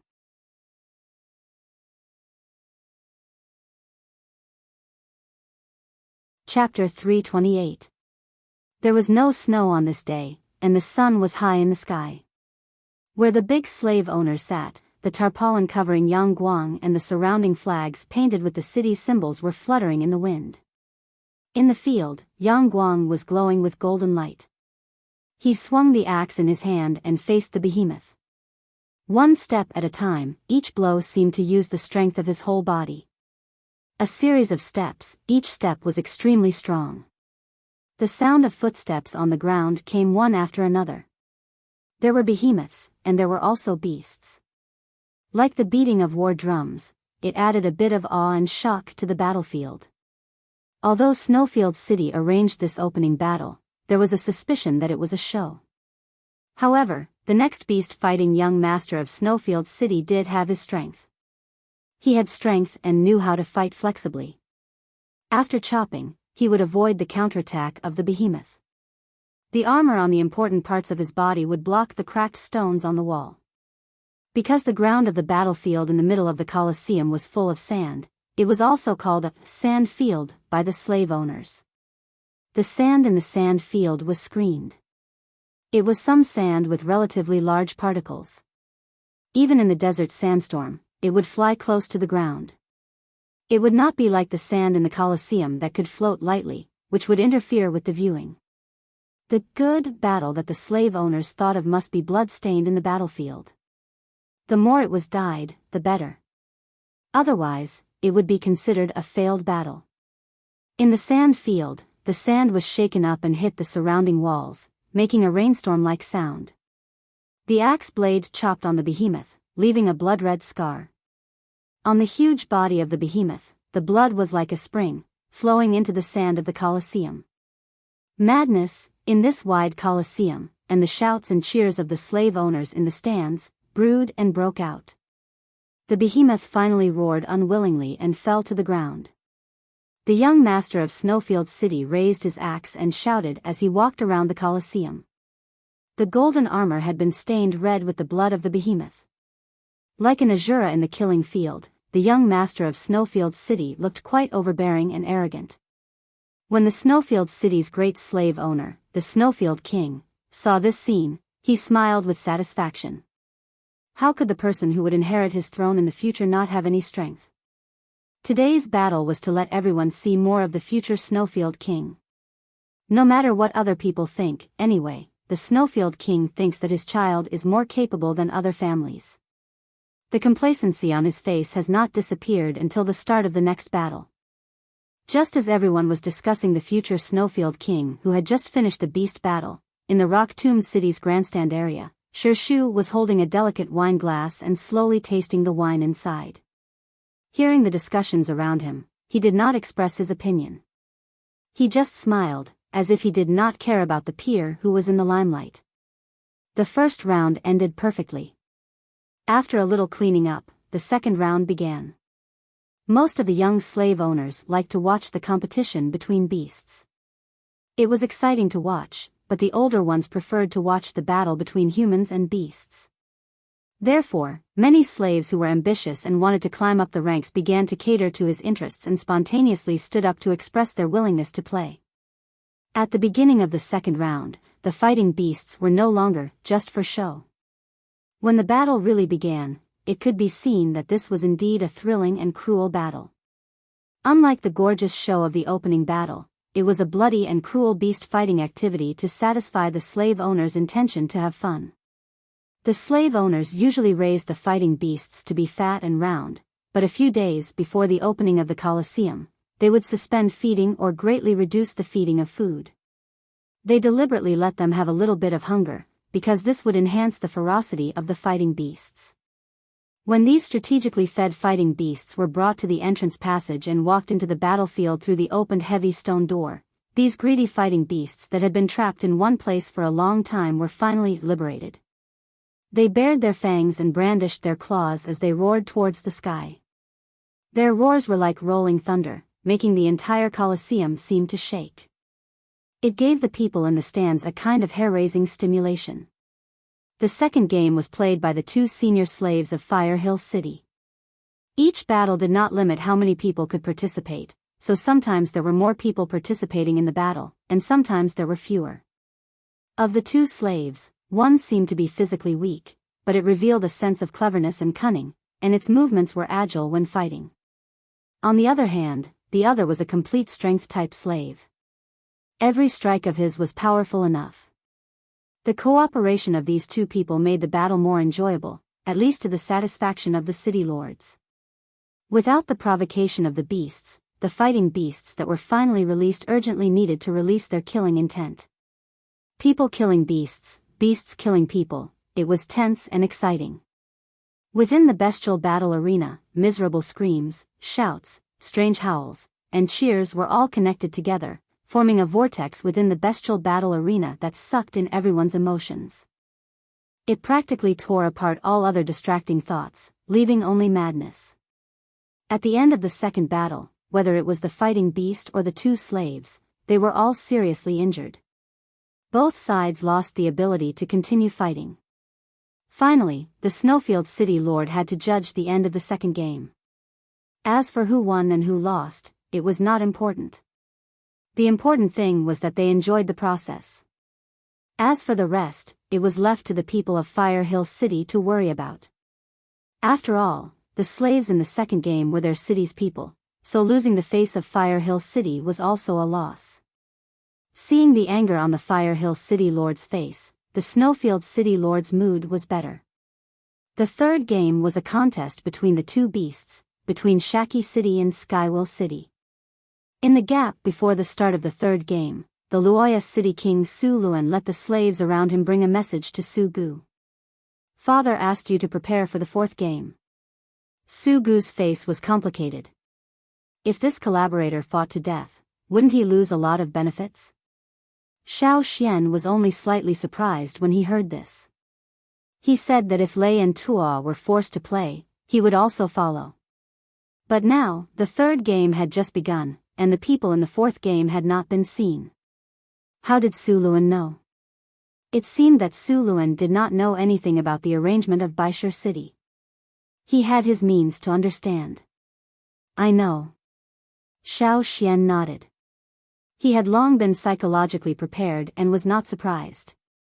Also, Su Gu lowered his voice and said to Xiao Xian, Baishu City is preparing a horned lizard beast that has just been caught not long ago. It has not been enslaved, and its wild nature is very strong. Moreover, the horned lizard beast is not as easily angered as other fighting beasts. It knows how to judge the situation very well. If you intend to use any strategy to induce it to go crazy, and then find a loophole to start, you may not succeed. Su Gu told Xiao Xian about the desert horned lizard's habits and fighting methods. The horned lizard beast could rarely be trapped by people. The lure of food and other means had limited effect on them. At the same time, the horned lizard beast's rejection of other creatures was also very strong. If it met other people on the same battlefield, the horned lizard beast would certainly kill all these people, leaving no one alive. It is said that the Baishu king told several city lords that the arranged battle would certainly satisfy everyone. Su Gu said. Under normal circumstances, the beast fighting was a contest between several cities, such as the second and third game. But sometimes, it was arranged by the cities themselves, such as the opening battle of the first game, or the fourth game arranged by Baishu City. Can you predict it for yourself? Su Gu asked. No. Xiao Xian replied. He also tried divination, but did not get an exact prediction. But he felt that something big was brewing. You have to be careful. If you can't win, then find a chance to avoid it as much as possible. Alas. Su Gu was not optimistic about Xiao Xian. Even if the three people from Yanjiao played at the same time, even if they could use their peak strength, this was not the mountains or jungles. There was no place to hide, so they could only brace themselves to face it. Besides, Xiao Xian's three people's strength was not very good. In other places, it was okay, but in the Colosseum, a place where the strong were like clouds, it was not enough to look at. Xiao Xian's breakthrough to a senior totem warrior was not told to others. Therefore, Su Gu did not know that Xiao Xian's strength had improved.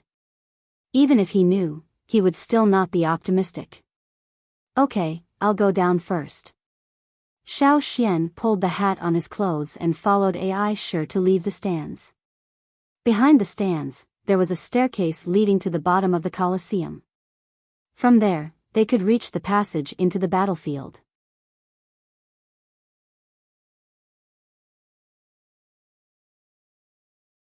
Chapter 329. After walking down the steps, the surroundings seemed a little dark and empty. The window was located above the head, but the light that came through was limited. There were many slaves from the three major cities around here, probably to prevent any accidents. After seeing Xiao Xian, those people stopped and asked. When they heard that he was going to play in the next game, they saw Ai Shi take out a wooden card given by the Luoya city king. They simply let him go, but they also reminded him, you can't go in now. You have to wait, there are people from Baishu City over there. Xiao Xian looked over. At the entrance of the passage, there were indeed more than a dozen people from Baishu City. Xiao Xian wanted to see if there was Lei and Tua in the passage, but he was stopped before he got close. Baishu City and Luoya City were disgusted with each other and had a lot of grievances. When Ai Shi took Xiao Xian down, he also called people to follow. Now the two sides were confronting each other at the entrance of this passage. Is there anyone else in the next game? Xiao Xian asked loudly. If Lei and Tua were in the passage, they would respond.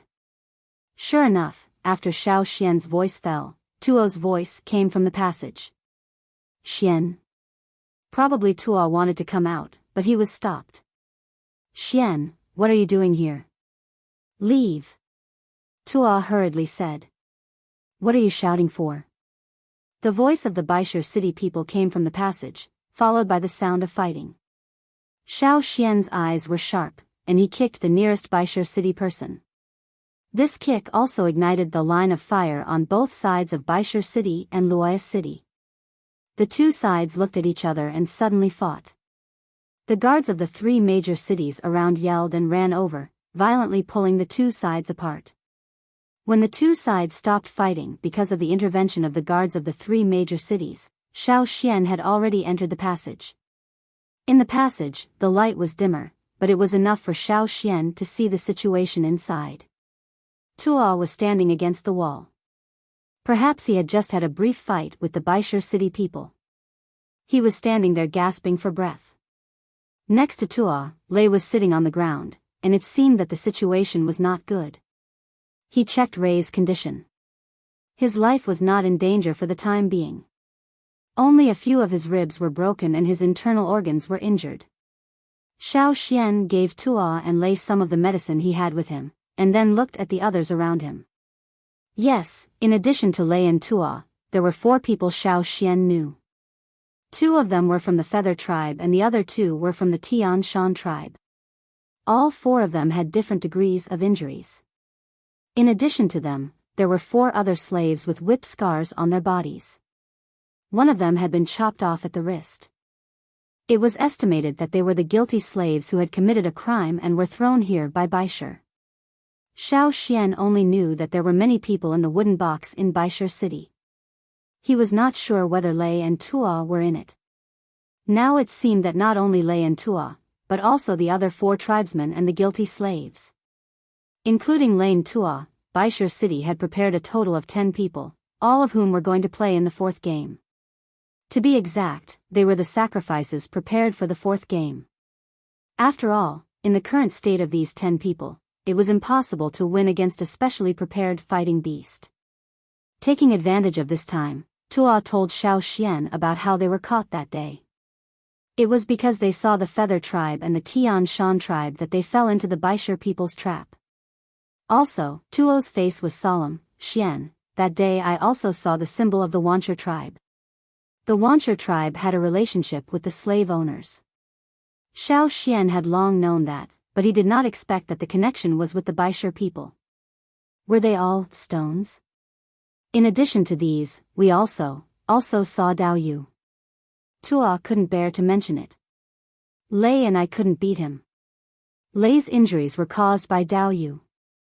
Being beaten like this by a traitor who was once a wanderer, Lei and Tuo felt that they had lost Yanjiao's face. They had no face to see the shaman and the chief. Now, in front of Xiaoxian, they also hung their heads low. Now is not the time to talk about this. Seize the time to regulate your breathing. Xiaoxian said. Tuo and Lei wanted to say something, but were stopped by Xiaoxian. The remaining herbs were distributed to several other people by Xiaoxian. The spirit of the 4 people of the Feather tribe and the Tian Shan tribe was not very good, especially the 2 people of the Feather tribe. They were very young and had never experienced such a thing, with uneasiness and frustration. The people of the Tian Shan tribe did not have bows and arrows in their hands, and they felt that their confidence was greatly reduced. When they joined the travel team, they thought that they might die, but they never thought that they would face such a situation. Beast City. They would rather be eaten by beasts in the desert than die in such a place in humiliation. Suicide? It seemed that they did not have the courage. Lei and Tuo had the courage to commit suicide, but they were not reconciled. Wasn't it just a beast fight? If they wanted to fight, then they would fight. For them, fighting to death was better than committing suicide. In the battlefield separated by a door, the sound of the beast fight clearly passed into everyone's ears, and their hearts trembled. The legs of a young warrior of the Feather tribe were shaking, and this was after their experience. If it was before the desert experience, they probably would have been unable to bear the pressure and howled. Escape from here? It was not that they didn't think about it, but at the end of the passage, there were layers of guards, and there were archers waiting above, so there was no way to break out. And what about them? They didn't even have a stone in their hands. How to fight? Were they looking for death? The vibration on the other side of the door was getting smaller and smaller, and it was not as fierce as before. After a few howls of beasts, everyone realized that the 3rd game was coming to an end. When everything calmed down, the passage was so quiet that even the sound of a needle falling could be heard. Even the sound of everyone's breathing could be heard clearly. There was a wind blowing, with decay and blood, as well as a chill that made people nervous and tremble. Not long after, a group of people holding weapons came from the entrance of the passage. The man in the lead had a malicious smile, pointing at Xiao Xian and others with the tip of his knife. "It's time to go in." This sounded like, "It's time to go on the road." Rumble, the heavy stone door opened, and the dazzling light made the people who stayed in the passage couldn't help but reach out to block it. Although some sand would be replaced after the end of each game in the battlefield, the blood left by the previous battles could not be erased. The guards behind urged them to go to the battlefield. If they didn't go, they would swing their knives, but they were blocked by Xiao Xian. The guard who was blocked wanted to make 2 more knives, but Xiao Xian said, "Why, do you want to go in with us?" The guard's movement paused and stepped back. He didn't want to go in and fight with the fighting beasts. Xiao Xian didn't look at the others and walked into the battlefield. Lei and Tuo followed closely. The 4 people of the Yu tribe and the Tian Shan tribe looked at each other and could only lift their feet and walk in. The last 4 slaves were kicked into the battlefield by the guards. The heavy stone door closed, blocking their way back. Pa pa pa pa. More than a dozen stone knives were thrown from the upper stands. The edges of the knives were sharpened, and the stone was good, medium and high. Several people who entered the field quickly grabbed a knife in their hands. The stone door at the other end of the battlefield opposite them opened with a bang, and a giant beast with conical thorns walked into the field unhurriedly. At the same time, on the other side of the Colosseum, where the fighting beasts entered the passage, there was a tall building where various fighting beasts that were about to participate in the Colosseum were locked up. They were opened and closed separately, and in one of the single rooms where the fighting beasts were locked, a beetle broke through the ground.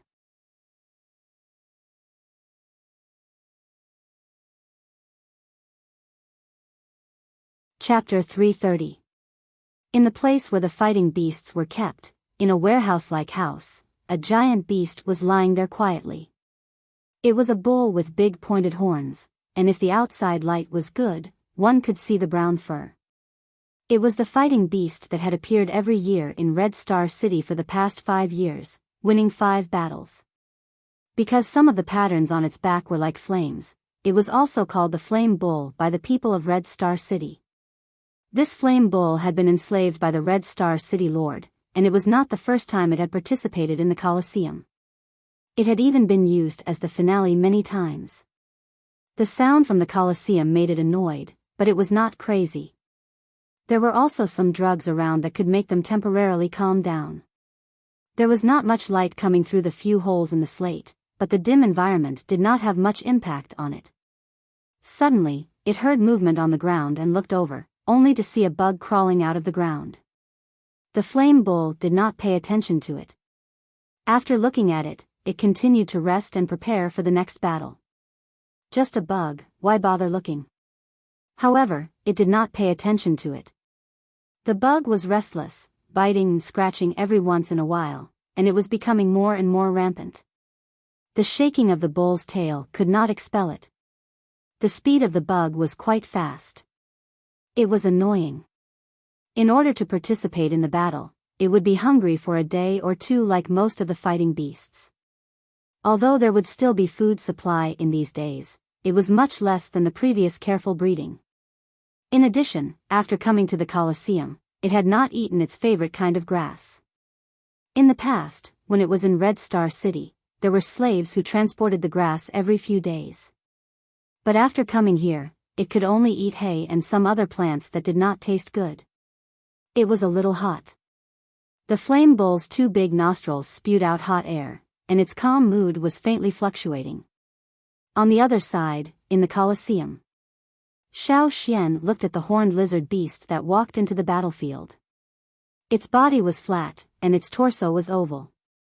From a distance, it looked like a toad with thorns, but there was a tail behind it that was not long. The back of this horned lizard beast was dark sand, and its whole body was covered with thorny scales, like a sharp spearhead, like armor. In addition to those cone-shaped thorns, there were also some coarse scaled thorns. The horned lizard beast looked very fierce, especially the sharp short thorns. Even if it was only used for defense and not attack, it was enough to give people a headache. The horned lizard beast moved its four limbs and walked to the center of the battlefield. The roars from the surrounding stands made it very uncomfortable. It turned its stubby neck and swept around. Then, its sight fell on Xiao Xian and the others. It had a reddish-brown head, and there were some dried red marks around its eyes, which made its eyes look even more strange, especially when it glanced at Xiao Xian and the others. Looking into those eyes, Xiao Xian could hear the people behind him gulping. He could even hear their hearts beating faster. Even Lei and Tuo, who had hunted for many years, could not maintain the mentality of the previous hunting. There was no shelter around, this was a completely direct confrontation. The giant beast in the middle of the battlefield opened its mouth and roared at Xiao Xian and the others. The sound was not as high-pitched as the previous beasts, nor was it the kind of heavy thunder drum sound. It was like the sound of a storm sweeping through the sand dunes.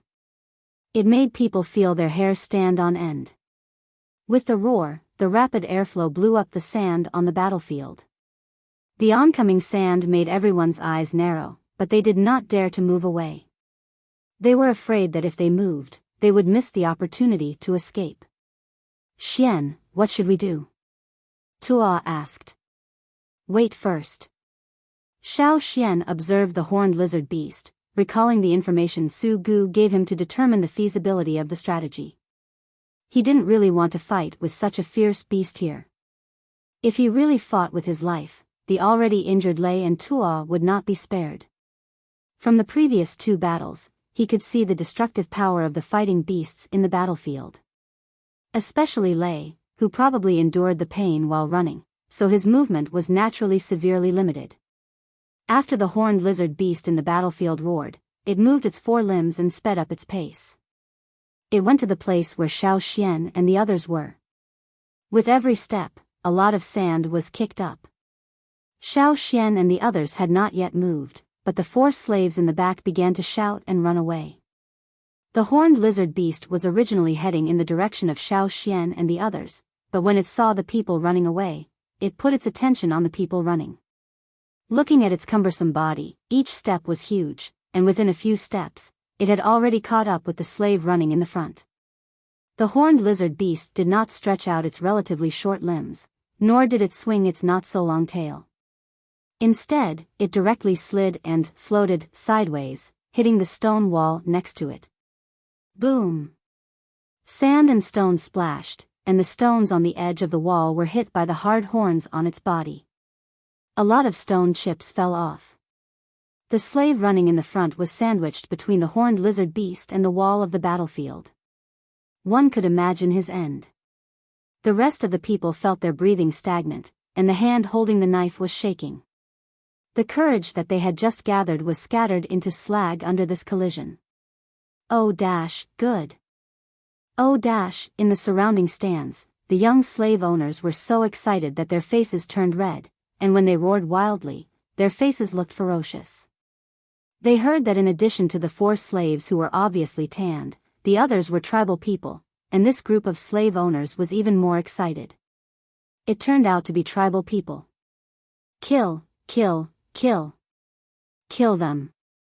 The shouts shook the sky. The horned lizard beast that hit the wall twisted its short spotted neck and looked at the others. The slave closest to the horned lizard beast did not dare to run forward again. Seeing the horned lizard beast focus on him, the slave did not have the courage to lift his knife and turn to run. This time he did not run around, but went back, toward the place where Xiao Xian and the others were. But this time, the horned lizard beast did not immediately accelerate to chase. Instead, it took a step and shook off the stone and sand on its body. It did not look at the slave who had been squeezed into a meat patty. Step by step, it walked in the direction of Xiao Xian and the others. Its eyes were slightly closed, and it looked somewhat absent-minded. After the scene just now, no one dared to relax their vigilance. Their nerves were tense, and their hearts were hanging high as they stared at the approaching beast. Looking at the approaching beast, a slave glanced at Xiao Xian and the others who were still standing there. He gritted his teeth and ran out. However, after running a few steps, he stiffly stopped because he found that the horned lizard beast had focused its attention on him. The slave who was frozen there like a sculpture maintained his running posture. He did not dare to look directly at the other side. He only observed with his peripheral vision and did not care about the sweat dripping from his forehead. Seeing that the slave was no longer running, the horned lizard beast seemed a little disappointed and put its eyes on the place with the most people. After looking for a while, it suddenly took 2 steps forward. The 4 people of the Yu tribe and the Tian Shan tribe also wanted to stay with the 3 people of the Yanjiao tribe, so that they could share a lot of the pressure. But looking at the approaching beast, their hearts were also drumming, hesitating whether to stay away. Seeing the horned lizard beast step forward, the thunder-like impact flashed in the minds of several people, and their conditioned reflexes retreated far away. However, the battlefield was circular, and they were already close to the edge. Even if they retreated, they could only retreat along the edge of the circular arc. They thought that the horned lizard beast would make another thunderous impact, but unexpectedly, it took 2 steps, stopped, and roared again. The sand on the ground rushed straight to the place where Xiao Xian and the others were. The 3 slaves could not help but retreat a little. They did not run, but moved step by step, trying not to attract the attention of the horned lizard beast. The people of the Yu tribe and the Tian Shan tribe had already retreated several steps. Now facing the impact of the sand, they retreated again. In this way, the closest to the beast were the 3 people of the Yanjiao tribe. Seeing this scene, the other 7 of the remaining 10 people in the field obviously took a breath.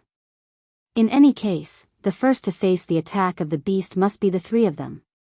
Tuo and Lei focused on Xiao Xian. Xiao Xian did not move, and they did not move. The outer cloth was blown back by the wind. Xiao Xian pulled the hat on his head and lifted his foot in the direction of the beast. Xiao Xian moved, and Lei and Tuo also moved.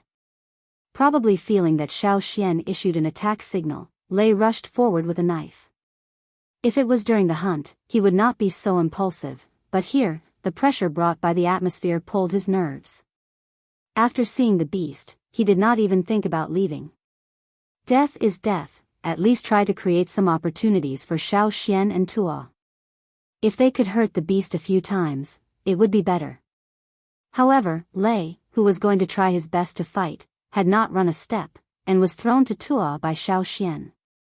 Xiao Xian lowered his voice and said quickly, "You 2 stay here first. If I can't stop it later, you can act according to the situation." Tuo still wanted to say something, but Xiao Xian waved his hand and continued to go to the beast. "What is he going to do?" a person of the Yu tribe said. "Is he crazy?" A person of the Tian Shan tribe recalled that in the tribe, when the shaman heard the news of the Yanjiao tribe, his evaluation was that the Yanjiao people were like lunatics. Now it seemed that the Yanjiao people were really crazy. They did not even avoid it, but went forward. Not only the other people on the battlefield, but even the slave owners in the stands also felt that the man in the strange hooded cloth was looking for death. Xiao Xian, regardless of what other people thought, still went forward. His long sleeves covered his hands, so that people could not see whether he had a weapon or not. Xiao Xian did not retreat, but moved forward, making the beast stunned. It also did not care about other people, and its 2 slightly closed eyes opened a little bit, staring at the approaching people. Others could not feel it, but it could clearly perceive the man's increasing momentum with each step. 20 meters, 10 meters, 5 meters, Xiao Xian could even smell the muddy smell of the beast's breath. The beast looked at the approaching people, roared, and raised a front paw, about to slap Xiao Xian. Xiao Xian was faster, and also raised an arm. All the momentum that had been accumulating in this moment burst out. In his mind, the totemic flame fiercely rolled, and the outer shell of the totemic flame became brighter. 5 beams of blue flame came out of the inside, like dragons coming out of the sea. They swam along the meridians, unstoppable, rushed over the arm, and emerged from the front of the 5 fingers of the raised arm. Whoosh! The blue flame wrapped around the palm. The moment the flame appeared, the sand raised by the beast's roar, with Xiao Xian as the center, quickly shook out layers of visible ripples in all directions.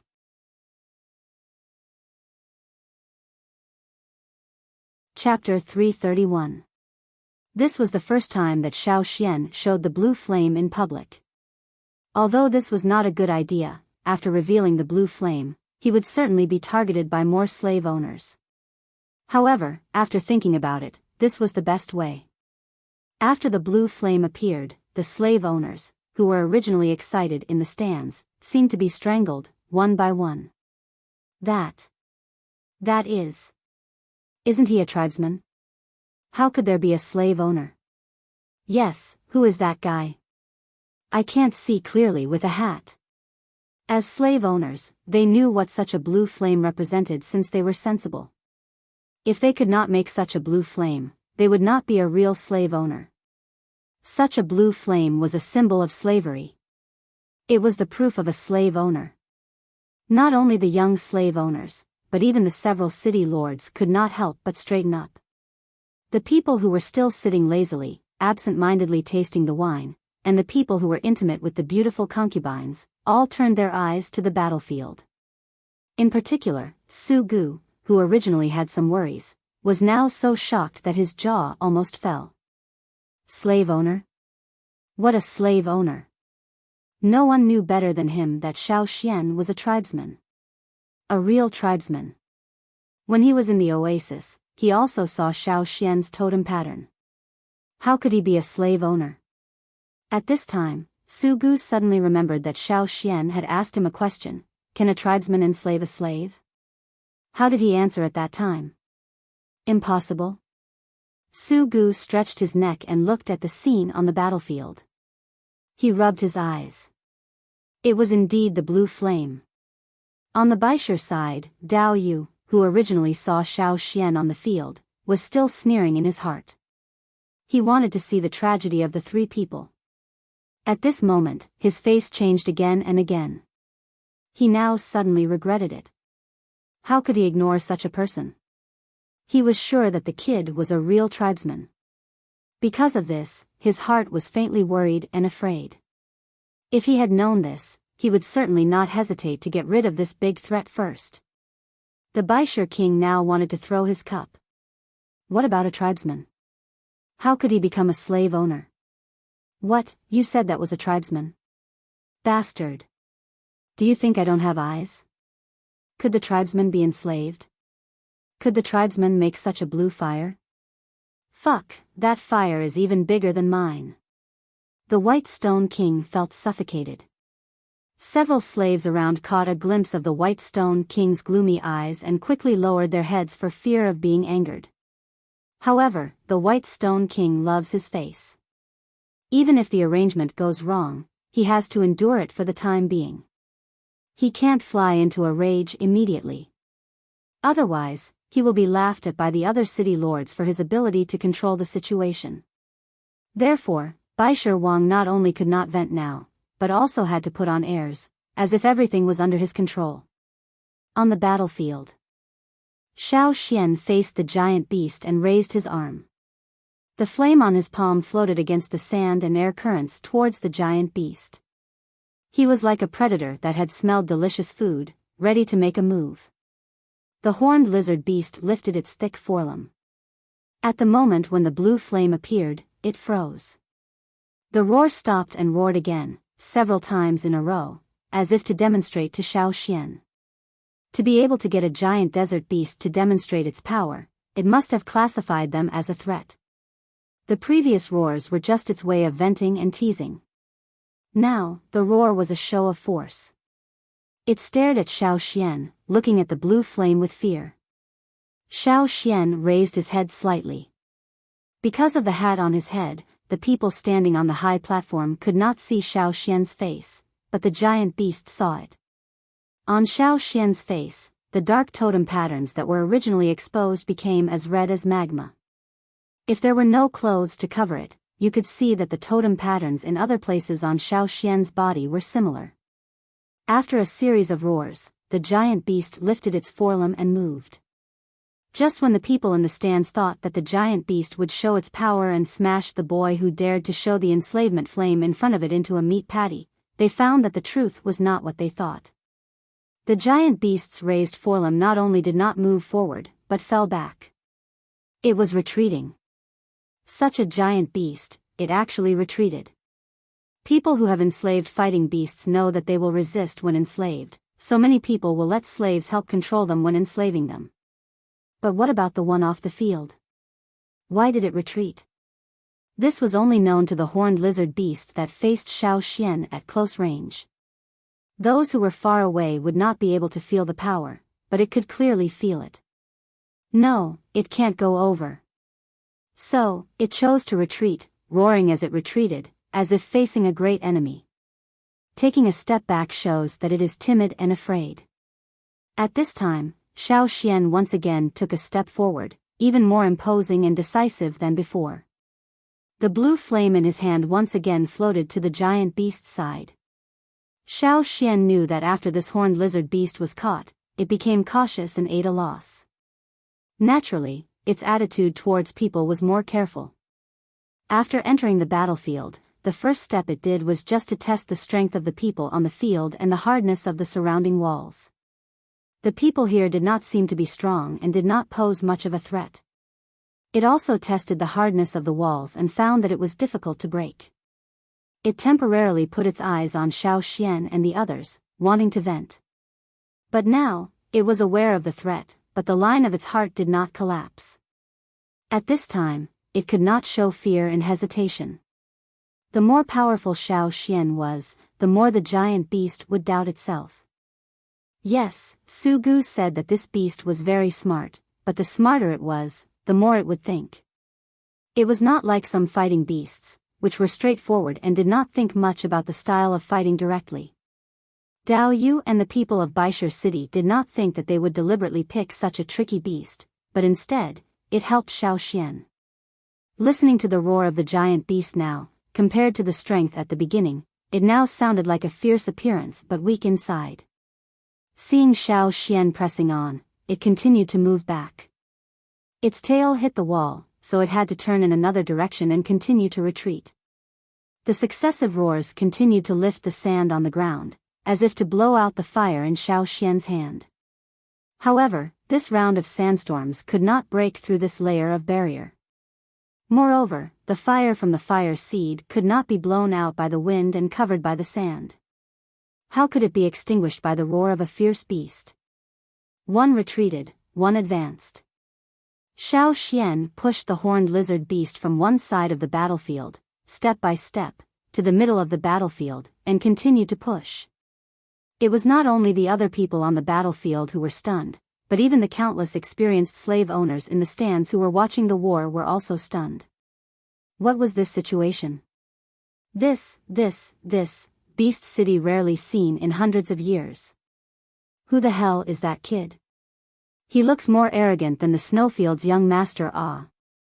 Could it be that Bishur City specially arranged this? Is it one of the Bishur City's young masters? Whoever he is, hurry up and fight Ah. That fighting beast, it's a waste to have such a fierce appearance. The slave owners in the stands did not know what expression to show. There were even people who threw items in their hands, such as pottery, stone tools, etc., at the giant beast in the battlefield, trying to arouse the giant beast's anger.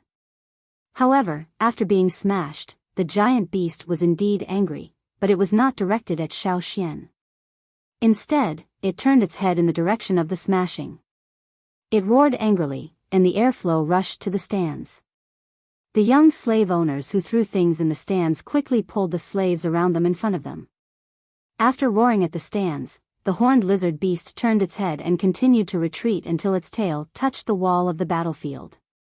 Xiao Xian had forced the giant beast from one side of the battlefield to the other side of the battlefield. There was no way to retreat. Some places around the giant beast's eyes began to stir, and its eyes even began to turn red. Xiao Xian guarded against the giant beast's final counterattack. He saw the changes around the giant beast's eyes become more and more obvious. The sense of swelling became stronger and stronger, and the redness around the eyes became more and more intense. Whoosh, two blood-colored liquids splashed from the giant beast's eyes. The battlefield exuded a strange smell of blood. Although it did not feel very unpleasant, it inexplicably made people feel that their stomachs were stirred, which was quite uncomfortable. It was not only the people on the battlefield. The wind carried the smell and drifted to the high stands. The slave owners who had been eating and drinking before directly vomited. Those who did not vomit also had a face full of vegetables. They could not wait to find a place to avoid it. However, the Luoya city king Su Luan laughed out loud at this time. He was happy to see the people of Bishur city suffer. No need to watch anymore. This fourth game is over. In the desert, if the horned lizard beast encountered a beast that it could not match, it would spray blood from its eyes to drive away the beast that posed a threat to its life. This horned lizard beast, when it was besieged and captured by the people of Bishur city, also had such a situation because it was extremely afraid. The red marks around its eyes when it was on the field were left behind at that time. Now, just one person made its eyes bleed again. To what extent was this fear? And on the field, who was the person who forced the horned lizard beast into this field? Even the Luoya city king was puzzled.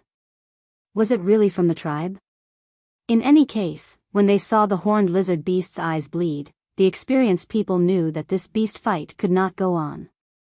It would be a waste of time to drag it out. However, although he understood it in his heart, the Snowfield king was not very pleasing to the eyes of the mysterious person on the field who was better than his son.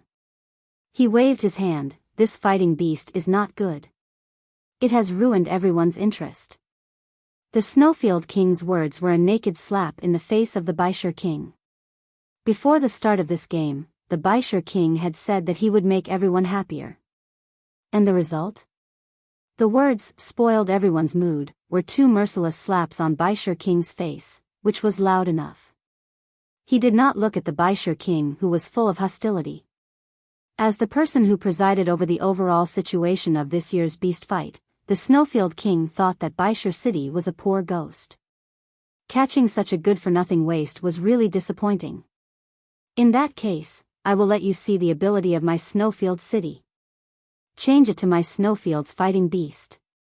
Standing up, the Snowfield king cleared his throat. Although the Colosseum was big, he could let his voice spread to every part of the stands. Since the Bishur king's beast is a waste, then my Snowfield city will make up for it.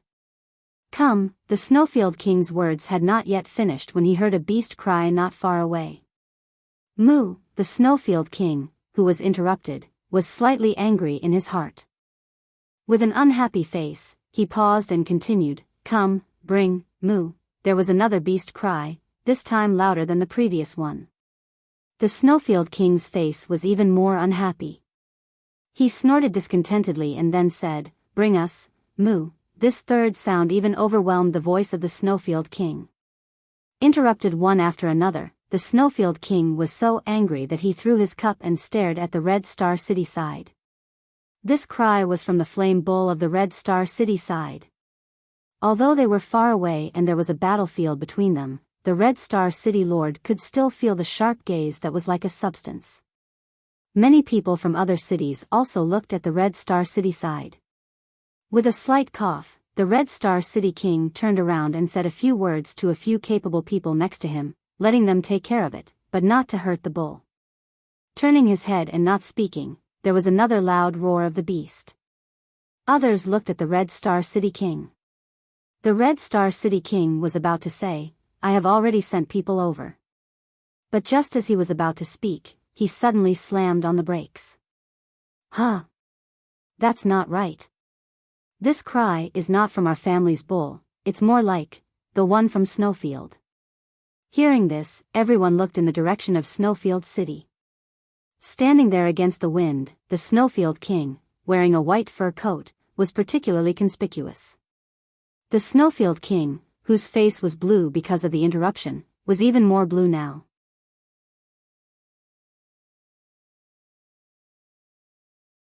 Chapter 332. The first three cries that interrupted the Snowfield king's words were indeed from the famous flame bull of Red Star City. However, the following cries were not. The Snowfield king really could not refute this. How could he know that before he could say a few words, his own fighting beast would tear down his stage? The Snowfield King's cloudy face was full of anger. He raised his hand and waved. The two slaves around him quickly withdrew to deal with the fighting beast and see what was going on over there. Seeing the two big slave owners of Red Star City and Snowfield City lose face, the Bishar City Lord had long had a face full of vegetables. The slave owners of several other cities were gloating in their hearts. You deserve it. Who told you to blindly show off? However, they did not show off for long. Soon, a series of beast roars sounded, not only from the bull of Red Star City and the fighting beast of Snowfield City, but also other cries. The roars of the beasts were getting more and more intense, louder and louder. The people here were all experienced people and knew a lot about fighting beasts. Even if they were not clear about their daily habits, they could feel the emotions expressed by the sound. At this moment, the continuous roars of the beasts were full of anger and irritation, as if they were going to turn the world upside down. Accompanied by the sound of impact, it was like the fighting beasts were hitting a stone wall. This was not a good thing. What's going on? This time, they could not sit still and no longer paid attention to the battlefield. Is it possible that there is a fight in the beast pen? Several of our city's beasts are over there. Hurry up and send someone over to see. Pay attention, even if you hurt others, you can't hurt the fighting beasts of our own city. The beast war is not over yet. All the big and small slave owners let the slaves around them check the situation. The Snowfield King looked at the already chaotic stands and took a deep breath. Everyone be quiet. This roar successfully attracted the attention of the slave owners, and the noisy field suddenly quieted down. Seeing this, the Snowfield King was a little satisfied. Looking at the situation in the battlefield, he raised his hand and reluctantly said, "The fourth beast war is over, prepare for the fifth." As for the hooded man who could send out the enslavement fire, they would send someone to understand. In a hurry, it was better to stabilize the field. Inside the battlefield, two heavy doors opened. Originally, they thought that they would not be able to get out alive after entering. However, when they saw the heavy stone door slowly opening, they felt a kind of excitement. The three slaves took the lead and rushed out. The four people of the Feather tribe and the Tian Shan tribe looked at the three people of the Flaming Horns tribe and quickly walked out. Xiao Xian watched the horned lizard beast being pulled out by nearly 20 sturdy high-level slaves with thick rattan ropes. The giant beast was also very happy to be able to leave this place, so it did not resist and was very cooperative. Since the beginning of the beast battle, even the fighting beasts that could get out of here were all injured and exhausted. It was rare to see such a fighting beast that almost maintained the same appearance as when it entered the arena. The only difference was that it was bleeding again. When the giant beast left, Xiao Xian turned around and went to the other door with Lei and Tua. When they walked out of the door, Xiao Xian quickly whispered to Lei and Tua, "Let Cha-Cha take you away later. It will soon be chaotic here, and no one will take care of us for the time being." Lei and Tua looked at Xiao Xian in surprise. They did not quite understand the meaning of Xiao Xian's words. However, since Xiao Xian said so, they would do as he said. The scene on the battlefield not only surprised the slave owners, but also the two of them. They heard others speculating that Xiao Xian was a slave owner, but they did not believe it. Xiao Xian was a person who was favored by the shaman. He was also an elder of Yanjiao and was recognized by the ancestors. Whether he was a slave owner or not, Xiao Xian was a Yanjiao person anyway. The roar of the beast, as well as the sound of impact, still showed no signs of stopping, but became more and more intense. At this time, in the large warehouse where the flame bull was locked. The flame bull was stomping the ground with its hooves. Damn it, where was the bug that annoyed the dead bull? How did it disappear into the ground? While it was stomping on the ground, the beetle that had driven the flame bull to the brink of insanity had silently drilled out from the corner. It then quickly flew towards the back of the flame bull, grabbed it firmly, and bit it. It even used its hook-like front claws to stab with all its might. The flame bull screamed again. "Moo, Damn it, the bull was pissed off. Bang! The two thick horns on the swinging bull's head once again hit the stone wall next to it. Those stone walls could only block for a while, but they could not withstand the crazy collisions of the fighting beasts. After all, this was not the Colosseum. The people who were sent there to understand the situation listened to the fierce roar and impact, and did not dare to open the stone door so easily. Just as they were thinking about how to calm these fighting beasts down, they heard a bang somewhere. The stone wall of the tall building that had cost a huge amount of manpower and material resources, and had buried hundreds or even thousands of slaves, was finally knocked down. Around the collapsed stone wall, the people standing there saw that the flame bull's eyes had turned into a strange red color, and its big nostrils spurted out a burning breath. The slaves standing outside could clearly see the two white streams of air that were spurted out. A small slave owner and more than a dozen slaves rushed to appease the flame bull. When they saw this scene, they said at the same time, "Oh no! What happened in the end that made this bull so angry?" The flame bull had a characteristic. Their eyes would change color with emotion. When its eyes turned red, it meant that it was angry. The darker the color, the greater its anger. At this time, the flame bull's eyes had become almost blood red. It was like a red-hot stone, and whoever caught it would be scalded. This state was very suitable for the battlefield. However, this was not the battlefield, nor was it the time to fight. The flame bull's blood-red eyes looked at the people outside, and its hooves were digging on the ground. As soon as they saw this scene, the people of Red Star City were shocked. "It's going to attack. Go find the king. Quick!" This flame bull was enslaved by the king, and only the king could calm it down. If others wanted to stop it, they could only work together to kill it. But before that, the Red Star City Lord said not to hurt the flame bull, so the solution could only be to find the king. The flame bull let out a long cry, lowered its head, pointed its horns forward, and rushed out. The main culprit who had angered the flame bull had already moved to another place and started the same thing again. There were many fighting beasts in the surroundings. The task that Xiao Xian had assigned to it before was to provoke the anger of the bull. 2 days before the opening of the Colosseum, Xiao Xian wandered around the Colosseum and heard about the flame bull of Red Star City. It had a 5-year winning streak and an irritable temper, which was in line with Xiao Xian's plan. In order to see the beetle's obedience and ability to execute, Xiao Xian also specifically checked it. That day, he had been locked in the house, only occasionally going out to pick up something and then returning to the house again to examine the beetle. He gave the beetle a small piece of a very ordinary branch and let it take it to the ground near the corner outside the house. The beetle also completed the task very well, 3 times in a row, which made Xiao Xian begin to rejoice in enslaving such a beetle. He said to Sapphire that after this matter was over, he would unlock the second lock.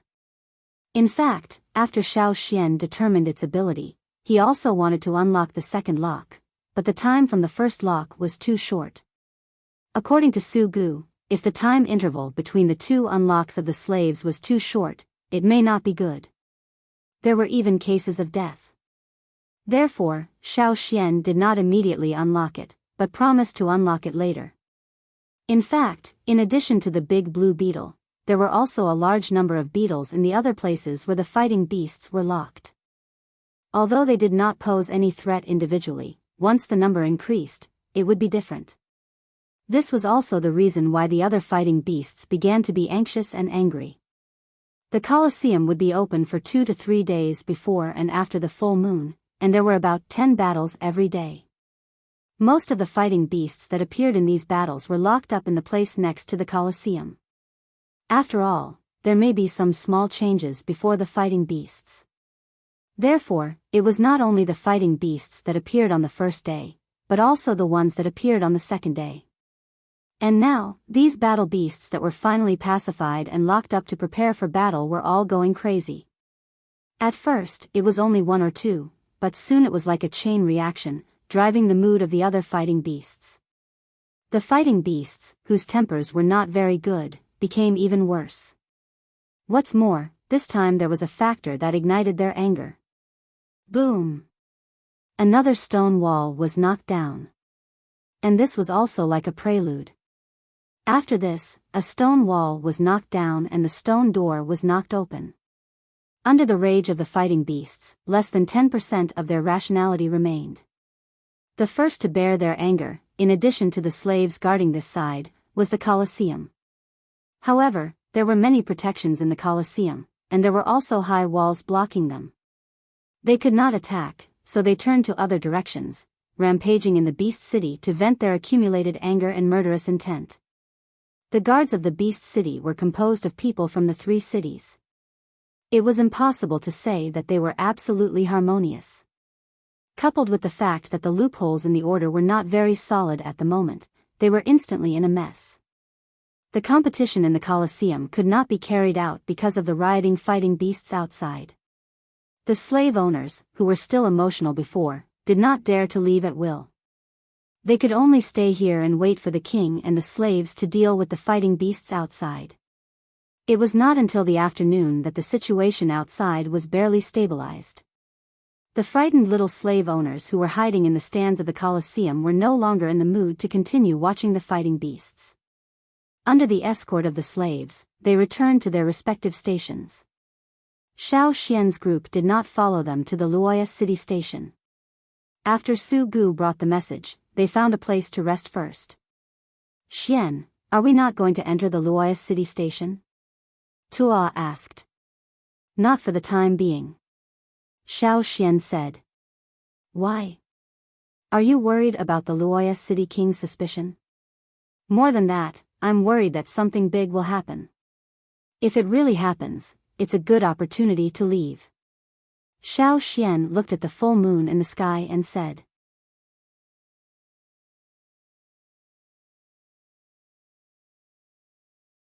Chapter 333. The effect of the closed fighting beasts was more intense than Xiao Xian expected. One was that Xiao Xian underestimated the ability of the sapphire, and the other was the weather. When the moon was full, it was the time when the beasts were most prone to riot. However, the slave owners liked to see the furious beasts fighting each other. For them, only in such a situation, the battle was fierce enough and good enough to watch.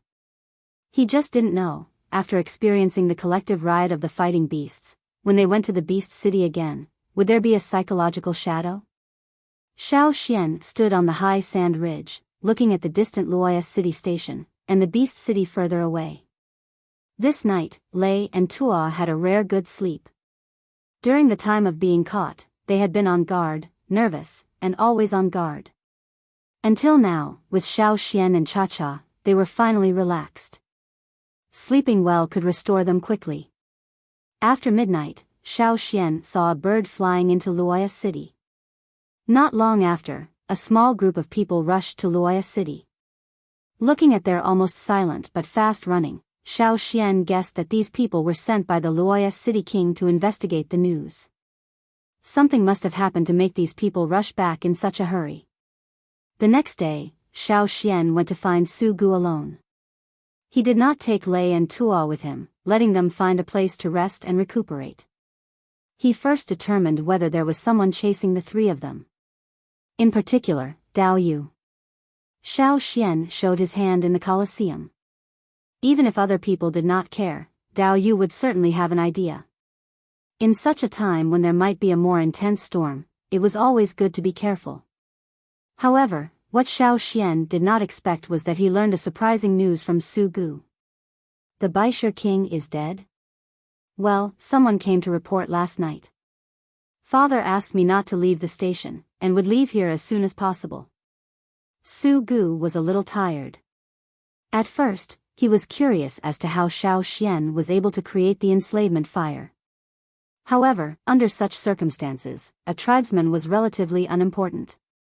What's more, Su Gu now needed Xiao Xian's help. Naturally, it was impossible to push him too hard. Xiao Xian pondered over Su Gu's words. The Biyao city lord, the king of that city, was actually killed?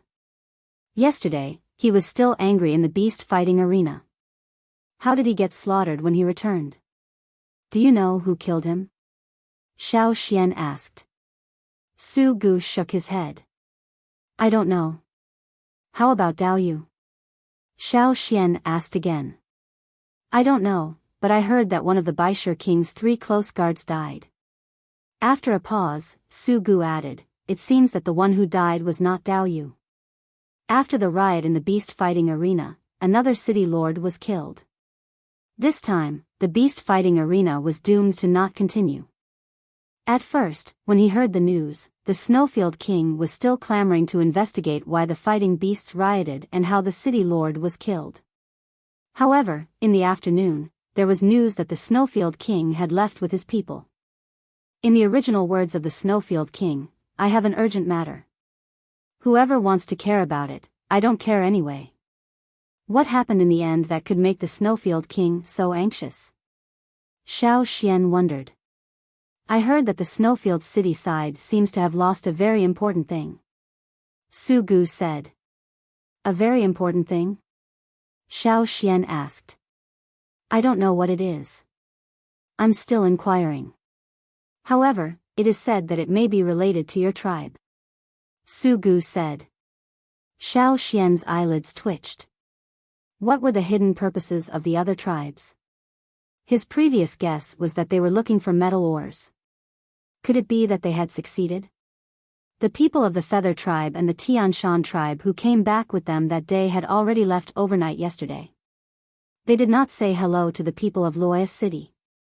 Even if he wanted to ask, he could not find anyone. If it's really related to your tribe, then you have to avoid it early. Our Luoya City has taken in a lot of tribes. Su Gu said.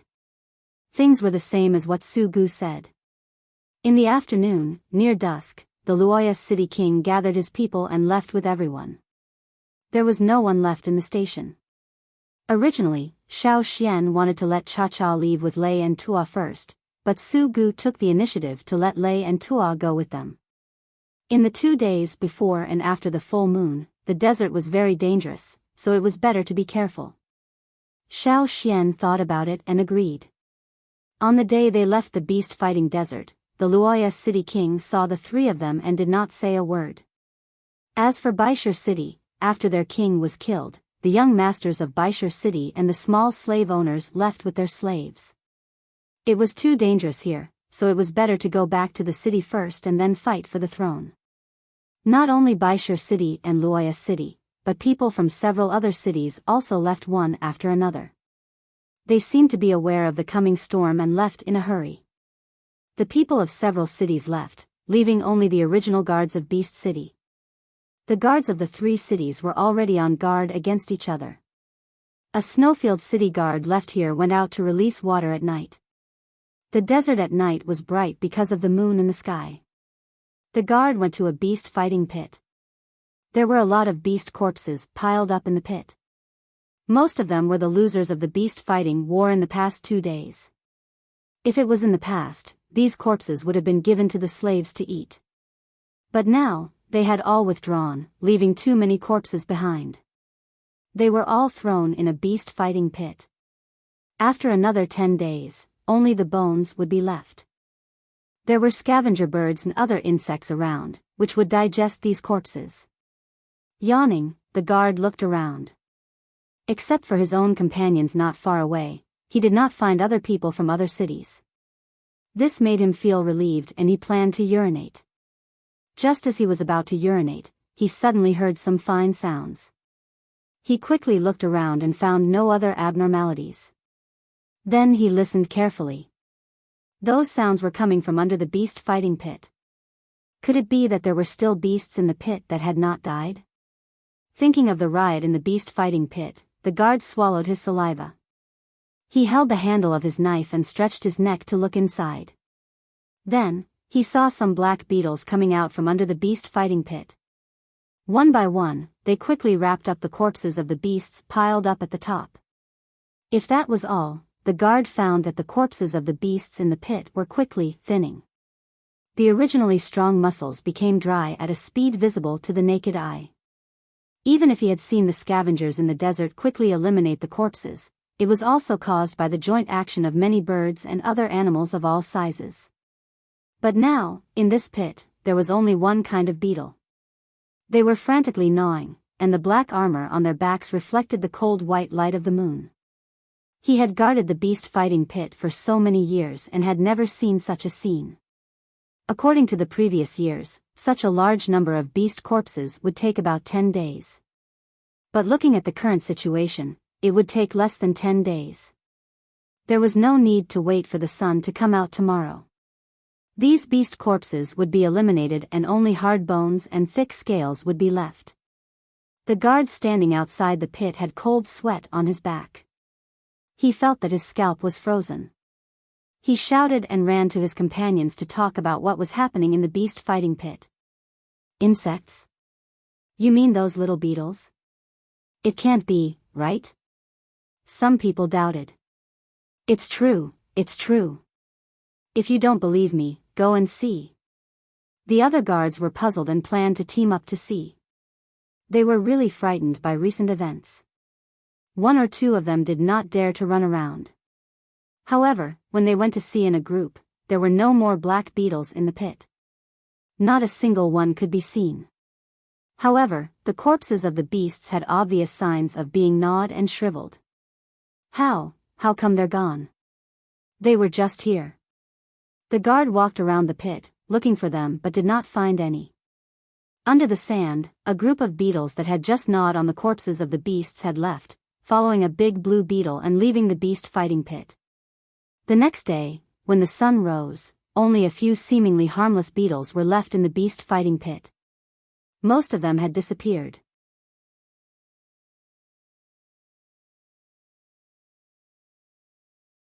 Chapter 334.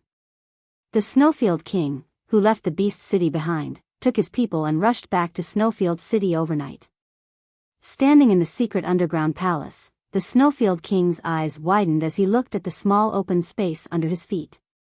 Originally, the things that should have been placed here were gone. Staring at the palm-sized pit under his feet, the Snowfield King's bloodshot eyes looked like the angry flame bowl of Red Star City. The fists hanging on the side of his body were clenched. His whole body was full of terrible hostility, making the people behind the Snowfield King not dare to breathe. After a while, the Snowfield King gritted his teeth and said, "No matter who it is, no matter how many people are involved, I want them all to die." After leaving the underground palace, the Snowfield King issued a kill order. If you meet a tribesman, kill. Kill one and you'll be rewarded, kill two and you'll be promoted. The more you kill, the more rewards you'll get. At the same time, the Snowfield King was still investigating who stole the treasure. He had always looked down on the tribesmen. Therefore, although his men said that there were traces of tribesmen's activities, he still thought that there must be other people involved, such as the people from the other two cities, or other restless small cities. It was not only the Snowfield City that was brewing a storm that was about to unfold, but also Luoya City. Xiao Xian and the other two followed Su Gu back to Luoya City. Before entering the city, they found that the city's defense had been raised by a level. The whole place was filled with a solemn and uneasy atmosphere. After entering the city, this feeling was even more intense. Even the two royal sisters in the city, who were usually arrogant, stayed in their own residence. There were slaves guarding outside the house day and night. As soon as Luoya City's King Su Luan returned to the city, he called his 3 sons over and scolded them. The general meaning was, "Now is a special time. I don't care how you usually fight, but now you should settle down. Whoever dislikes having long arms and legs, I don't mind personally chopping them." Su Gu's 3 brothers did not doubt Su Luan's words. Su Luan really didn't care about the feelings between father and son. There were many beautiful women around him, and there were many lovers in other tribes. If he really wanted to have descendants, he would let them live again. Su Gu's 3 brothers were clear about this. Usually, they were muddle-headed, but now they had to stay awake. After Xiao Xian and the other 2 entered the city, they returned to the tribal area of Luoya City. In the past, even if other tribesmen went out, there would still be people in this place. But now, not a single person could be seen. The doors and windows were tightly shut, and there was no sound at all. Could it be that they went back early? Didn't you say that we would leave together after everyone came back? Ray was dissatisfied. He was very unhappy that those people had abandoned the three of them and left. No, even if the traveling team leaves, there will always be someone to stay behind. Tuo frowned as he looked at the situation in front of him, feeling more and more uneasy. Xiao Xian pointed at the empty area and asked the person next to him, "Where are they?" Next to him was Su Gu's slave. Although his heart was very repulsed by Xiao Xian and the other two, he still maintained a polite surface for Su Gu's sake. When he heard Xiao Xian's question, he replied, "They left the day before yesterday." His tone was contemptuous and angry, as if those people had done something unforgivable. Xiao Xian didn't care about the slave's tone. He opened the door and walked into their Yanjiao house. He found a piece of leaf with words by the window of the room, which was stuffed through the gap in the window. Looking at the handwriting, it was left by Huang Yi of the Mang tribe. There were 2 sentences written very briefly, meaning that the situation was urgent and they left first. If Xiao Xian and the other 2 came back, they should also leave quickly. They actually left first. Ray said angrily. Tuo was a lot calmer. He never expected other tribesmen to have the same attitude as his own tribe. Just as Xiao Xian looked at the leaf, Cha-Cha outside also called out, and then came over with a feather. This feather was inserted on the roof of the house where Xiao Xian and the others were. Cha-Cha could recognize the other party from the smell of this feather. Is this the feather of the Hui tribe's mountain eagle? Xiao Xian took the feather and found that there were also words left on the feather. The words above were, "Leave as soon as possible." The Mang tribe and the Hui tribe both left such words. No matter what happened, no matter what serious situation those people made, it was most important to leave immediately. The slaves sent by Su Gu had been sent away by Xiao Xian, so now there were only 3 of them in the room. When they came in, Xiao Xian found that the people in the city were very wary of them. Near this house, he didn't know how many pairs of eyes were staring at them. The reason why they hadn't started yet was probably because of Su Gu. If they wanted to leave without permission, it would probably be difficult. There may be something big happening in this desert. It's not something we can get involved in. You leave first. Xiao Xian said to Lei and Tuo. What about you? Tuo asked. I will stay here for a few days. You go first and let Cha-Cha take you away. Xiao Xian said. This won't do. It's too dangerous for you to stay here alone. Lei and Tuo were unwilling. In the tribe, Xiao Xian was valued. They knew in their hearts that Xiao Xian was still an elder. How could they leave the elder here and let the 2 of them run away first? Xiao Xian did not immediately answer. He rolled up his sleeves and mobilized his totem power. The flame pattern extended from his shoulders, over his elbows, over his forearms, and then rushed over his wrists. Lei and Tuo's faces were sluggish. Their mouths opened twice before they said, Xian. You've improved. Tuo recalled, before the Colosseum, you've already improved, right? No wonder I felt that your momentum was different at that time. At that time, Tuo's attention was more on the giant beast. When he stared at Xiao Xian, he did not pay attention to Xiao Xian's momentum. At that time, Xiao Xian wore long sleeves that covered his wrists. They did not see the totem pattern on Xiao Xian's wrists. Even so, it's too dangerous for you. The other tribes followed several senior totem warriors and ran away. How can you stay here safely? Tuo and Lei were still not at ease. Su Gu sighed, I still need to help him. I'll leave you here so you can leave. Moreover, you're still injured. Xiao Xian said. Thinking of their current situation, Lei and Tuo were somewhat discouraged. Otherwise, we'll leave first and wait for you on the road. When we came here before, didn't we pass through a rocky area? We'll rest there and wait in that place. 10 days, Xiao Xian looked at Lei and Tuo. If you wait for 10 days and I still don't appear, then leave first. Tuo and Lei still wanted to say something, but were stopped by Xiao Xian. In addition, I also plan to go to Baishu City to take a look. Taking advantage of the chaos there, I'll find a chance to deal with the traitor Dao Yu. With such a threat, Xiao Xian did not dare to go back to the tribe with ease. He was familiar with the Wanchu tribe. In this upcoming big storm, he did not know what role Dao Yu would play. Dao Yu must die. Although Lei and Tuo were very reluctant, they still did it according to Xiao Xian's arrangement. Xiao Xian went to find Su Gu.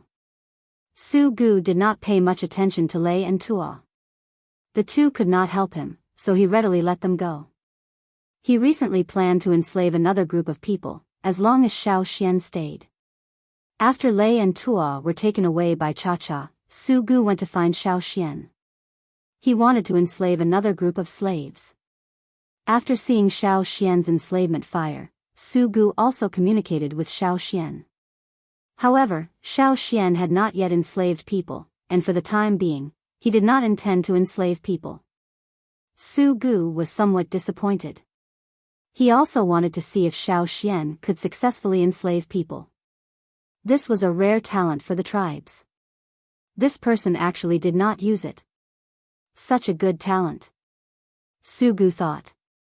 Xiao Xian did not tell Su Gu about his enslavement of the beetle. After assisting Su Gu to successfully enslave 20 people, he finally left. Su Gu was quite reluctant. I know that this time's matter actually has nothing to do with you Yanjiao people.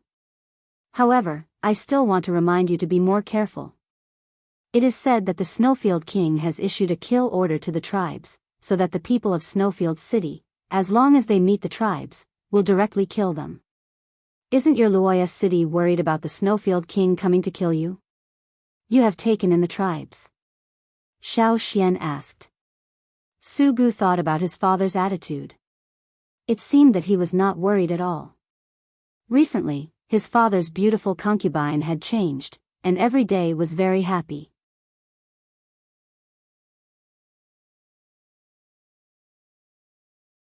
Chapter 335.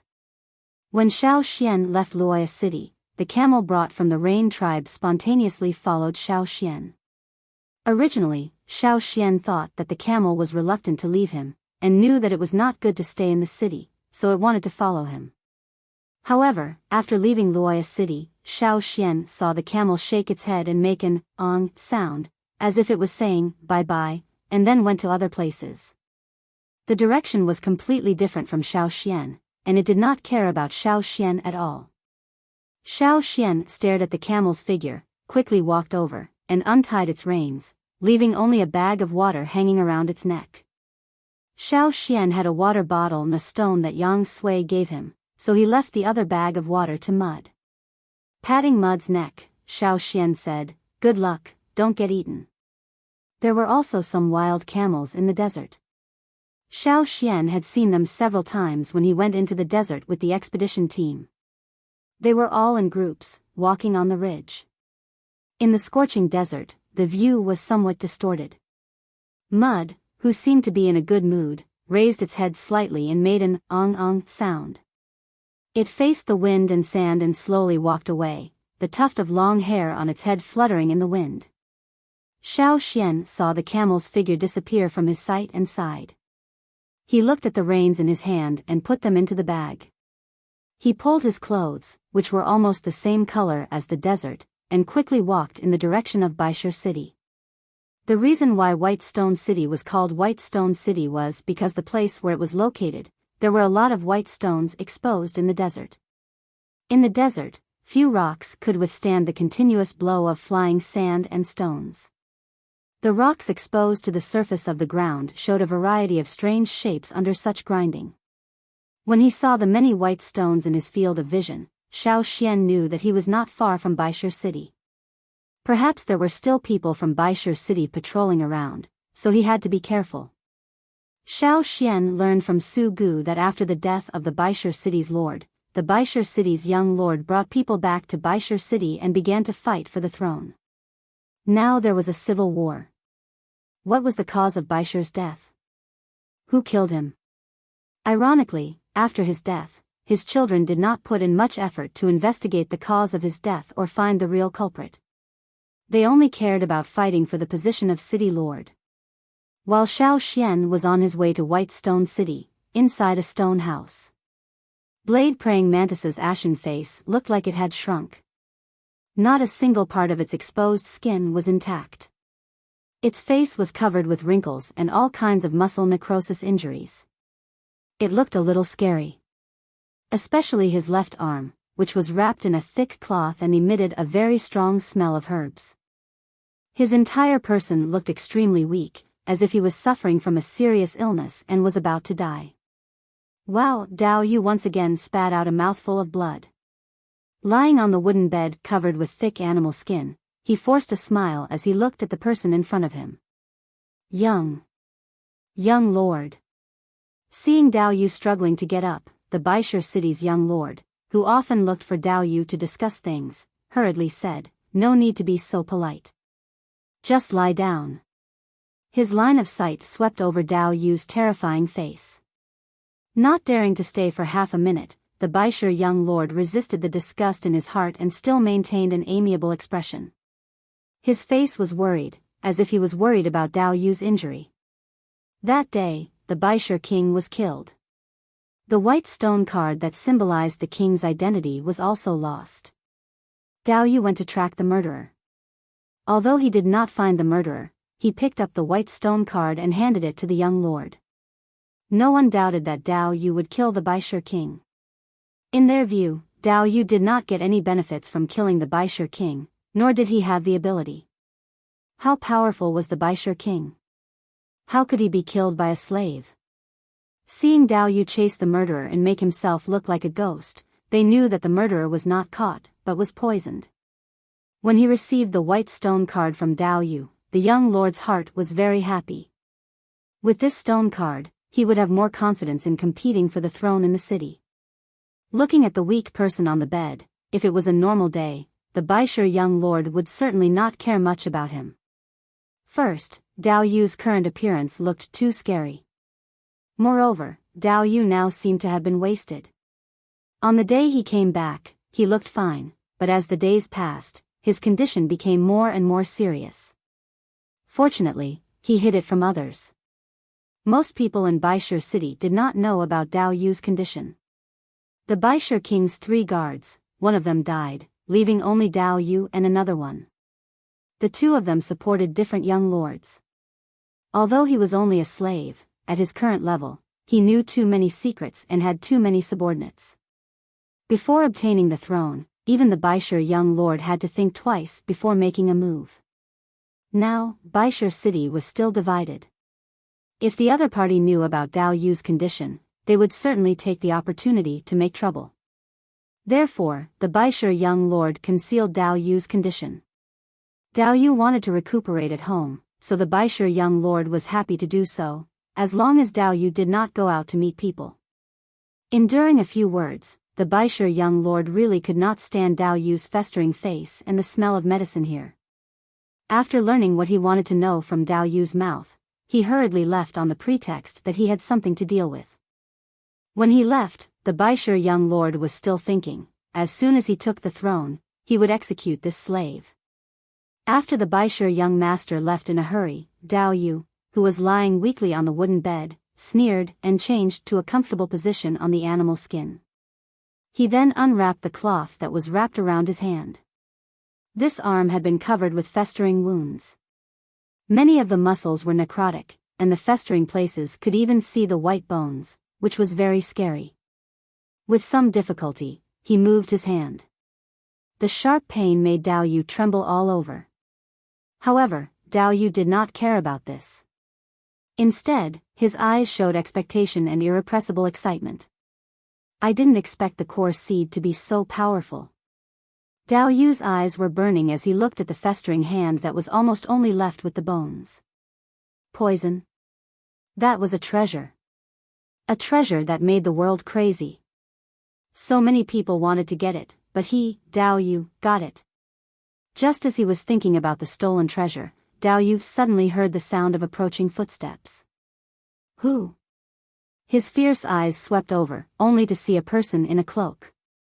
As soon as he saw this person, the expression on Dao Yu's face suddenly changed. The fierce look in his eyes also converged, and his festering face changed expression. If his face was intact, he could also see a respectful expression. Completely without the previous weak appearance, Dao Yu turned over from the bed and knelt on one knee, bowing his head in salute. "It looks like you've succeeded," the person in the cloak said faintly. This was a woman's voice. The sound was like the spring water flowing through, seeming to be cool. "Yes." Dao Yu slightly raised his head to look at the person in the cloak. His words were cautious, "That core seed, you take it yourself." The cloaked person did not care. "Thank you, young lord."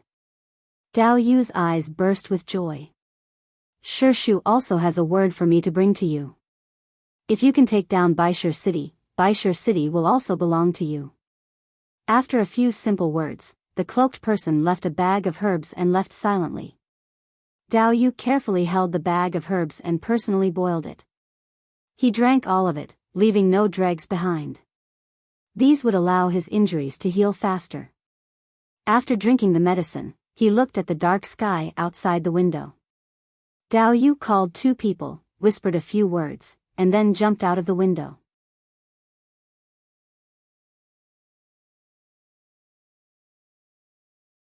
Chapter 336. Shao Xian was in the Biyao Desert where Biyao City was located. He met two groups of people patrolling outside, but looking at their absent-minded appearance, he wanted to know the situation in Biyao City. Moreover, according to the information that Shao Xian learned, in the past, the patrols outside Biyao City were much stricter than they were now. The patrolling people would not be in such a listless state. However, it was also understandable. For the slaves, Biyao City was now a very critical time. The death of the big slave owner meant that their biggest master was gone. Who would take over, who would become their next master, everything was still uncertain. They were full of worries about the future development. Easily avoiding these absent-minded guards, Shao Xian also paid attention to some creatures around, such as birds, small beasts, and so on. They could be another eye of the Biyao people.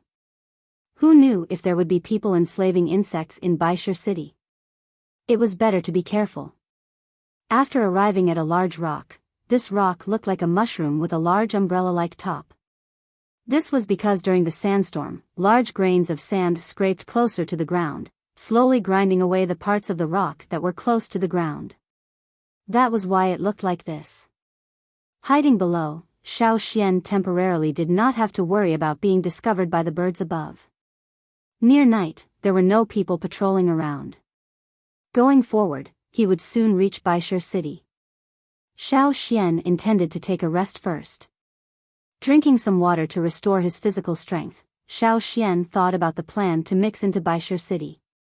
As he was thinking, his brows wrinkled.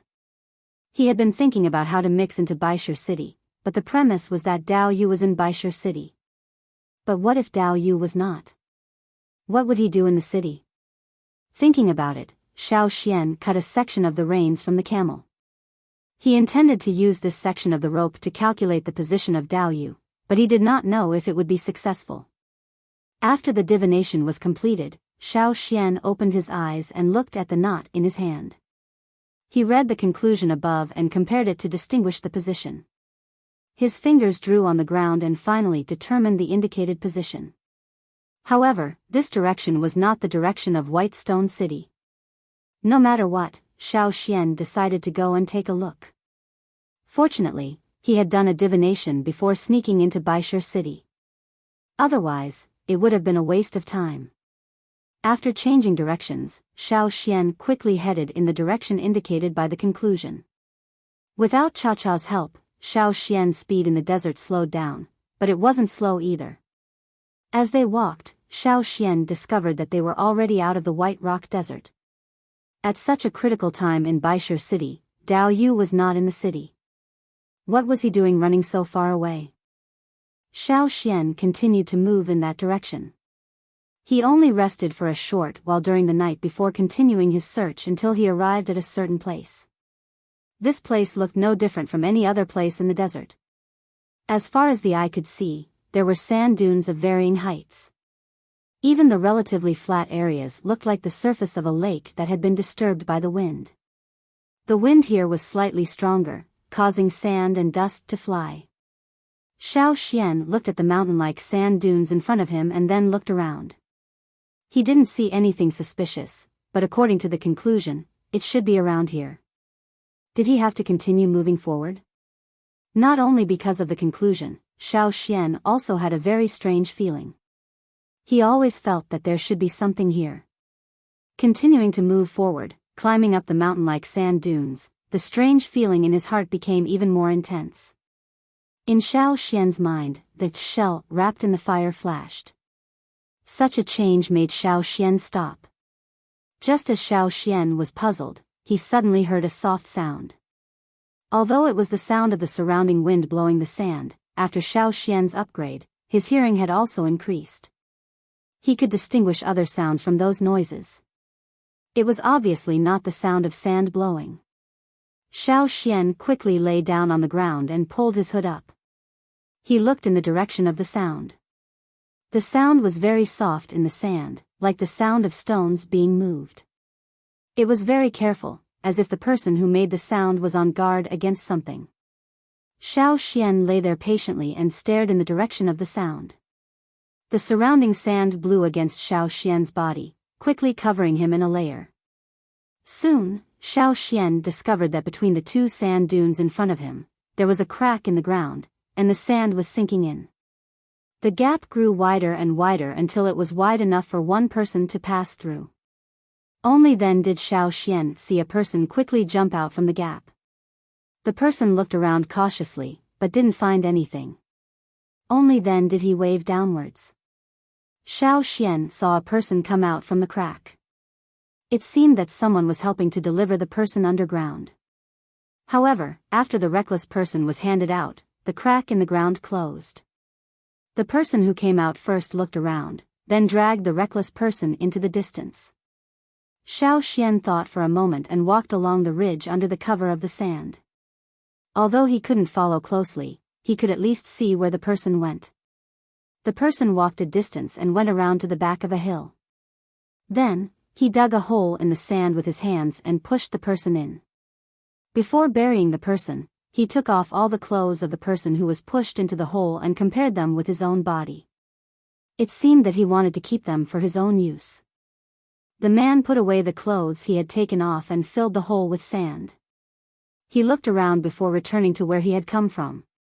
Xiao Xian watched as the person returned to the place where he came out. He pushed away the sand that had covered the hole and knocked on the stone slab. After the stone slab was moved away, the person said something to the person below and went down through the crack. The stone slab closed again, and everything returned to normal. The wind quickly carried the sand and covered the place, making it impossible to see anything unusual. Xiao Xian remembered the place and came to the place where the person had just dug the hole to bury the person. He pushed away the sand and saw the buried person. Previously, the person was dragged face down, so Xiao Xian couldn't see his appearance. He could only see that it was a person. Now, Xiao Xian found that the person not only had a face, but also had many festering necrosis on his body. It looked very scary, and there were also traces of bleeding from his nostrils and other places. Xiao Xian couldn't see how the person's injuries were caused. There were no tattoos on his face. If there were no festering wounds, he should be a tall and muscular man. In the desert, even if he was a low-level slave, he was still a good laborer. What was under that place? Xiao Xian was very curious. If Dao Yu was here, what was his purpose? Xiao Xian lurked around, waiting for an opportunity. Around noon the next day, the desert weather was hot. Xiao Xian was still hiding behind the sand ridge. His body had been covered with a layer of sand. Not caring about the heat of the sand, Xiao Xian stared at the other side. He heard a little movement. Soon, the place opened again and another person came out. It was not the one Xiao Xian saw last night, but he did the same thing. After the other person came out, he also dragged the person to the distance, intending to dig a hole to bury the person. Xiao Xian's sudden appearance startled him. Before he could make a sound, he was grabbed by the throat and his 2 arms were removed. Xiao Xian looked at the slave lines that appeared and disappeared on his body and found that this person was a slave of Baisher.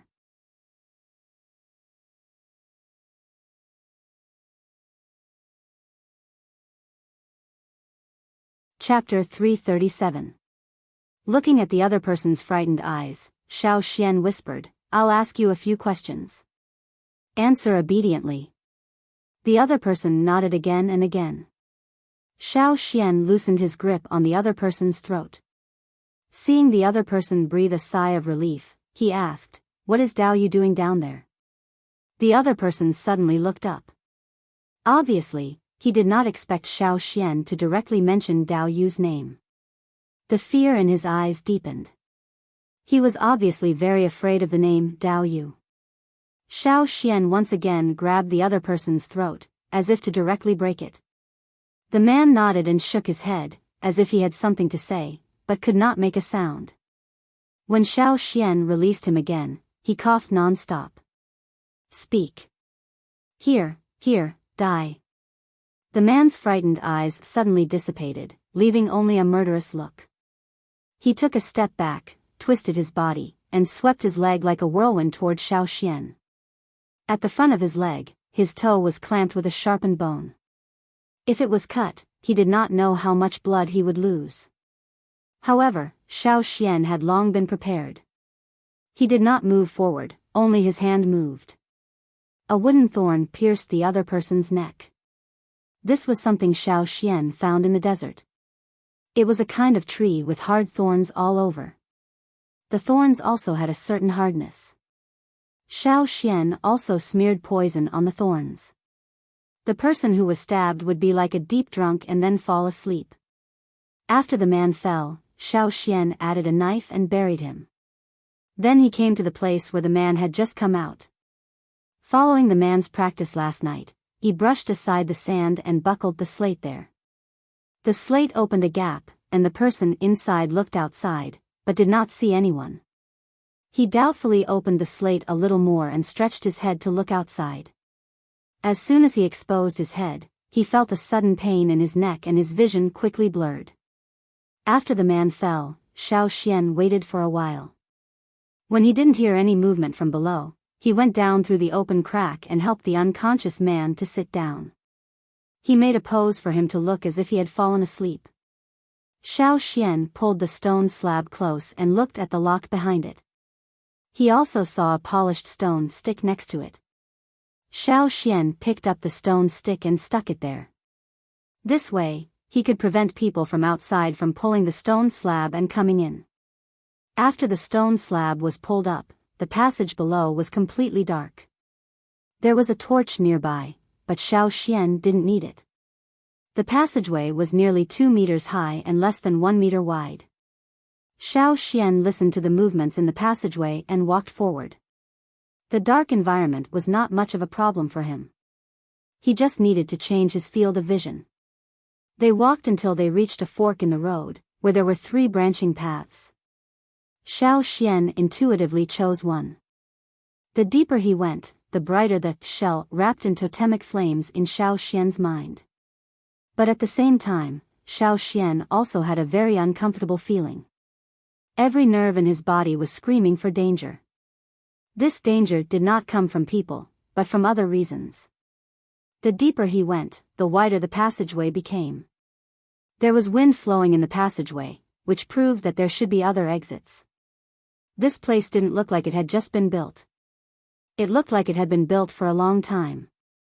Moving forward, Xiao Xian found that there were many warehouses here.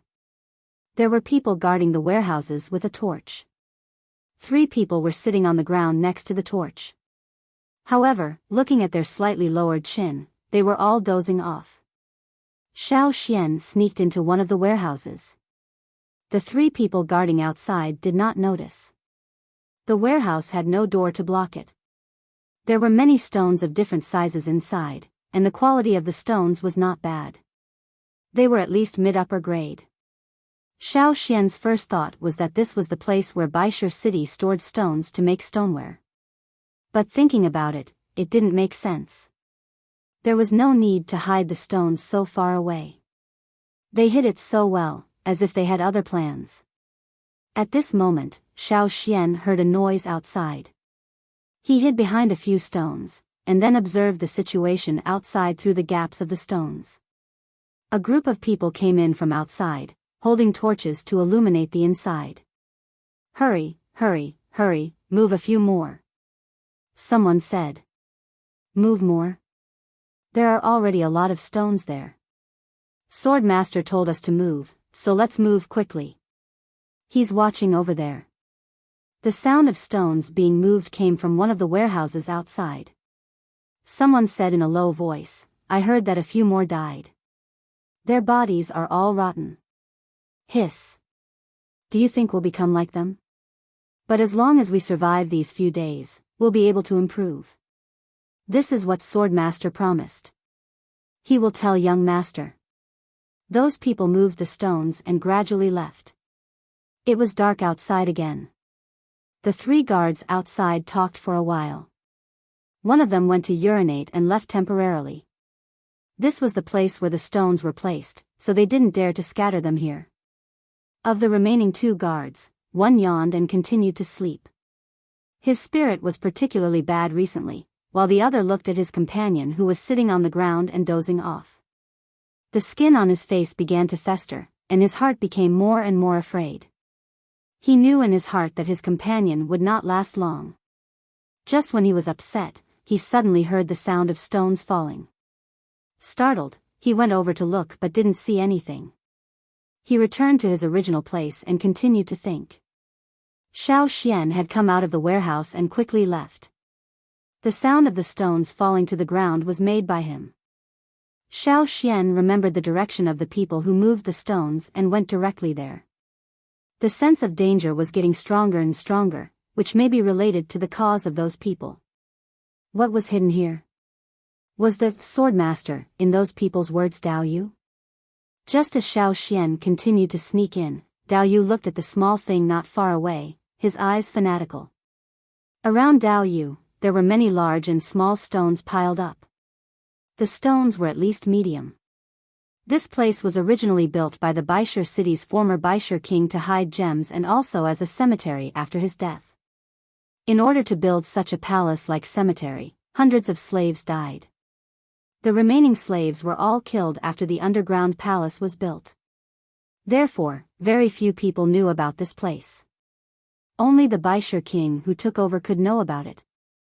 Others, even if they knew that there was such a place, did not know the exact location. Later, the dead former Baisha king opened this place again and threw his deceased ancestors' bones and coffin into the corner. He also turned this underground palace into a place to hide stones. Because he knew a secret that the 3 major cities had been hiding. He also thought that one day, he could steal things from the 3 major cities. Unfortunately, before the former Baisha king could implement his ambitions, he was killed by a partnership. Probably, he never thought that the one who finally picked up the bargain would be the slave who followed him. There was more than one traitor. Of the 3 close guards, 2 betrayed and the only loyal one had been killed. Dao Yu looked at the thing that was not much bigger than a fist. It was the core seed that the Baisha king had been thinking about. With the help of Shi Shu, he stole it from the snowfield city when the tribesmen were causing trouble. Being allowed to leave the core seed, he was really ecstatic. The shiny weapons used by the 3 major cities, such as the armor and weapons used by the snowfield's young master that day, came from the core seed. The core seed could turn stones into ores, and then extract the needed things from these ores. These were all his in the future. This was Dao Yu's underground palace alone. Was he afraid of the Yanjiao tribe's revenge? At first, when he heard the news of the Yanjiao tribe, he was naturally worried. But with the enhancement of his strength, with more and more things in his hands, and knowing some secrets about the tribe's fire seed, he could not see the tribesmen. The slave owners would be the future overlords. And he, Dao Yu, would also try his best to become a slave owner.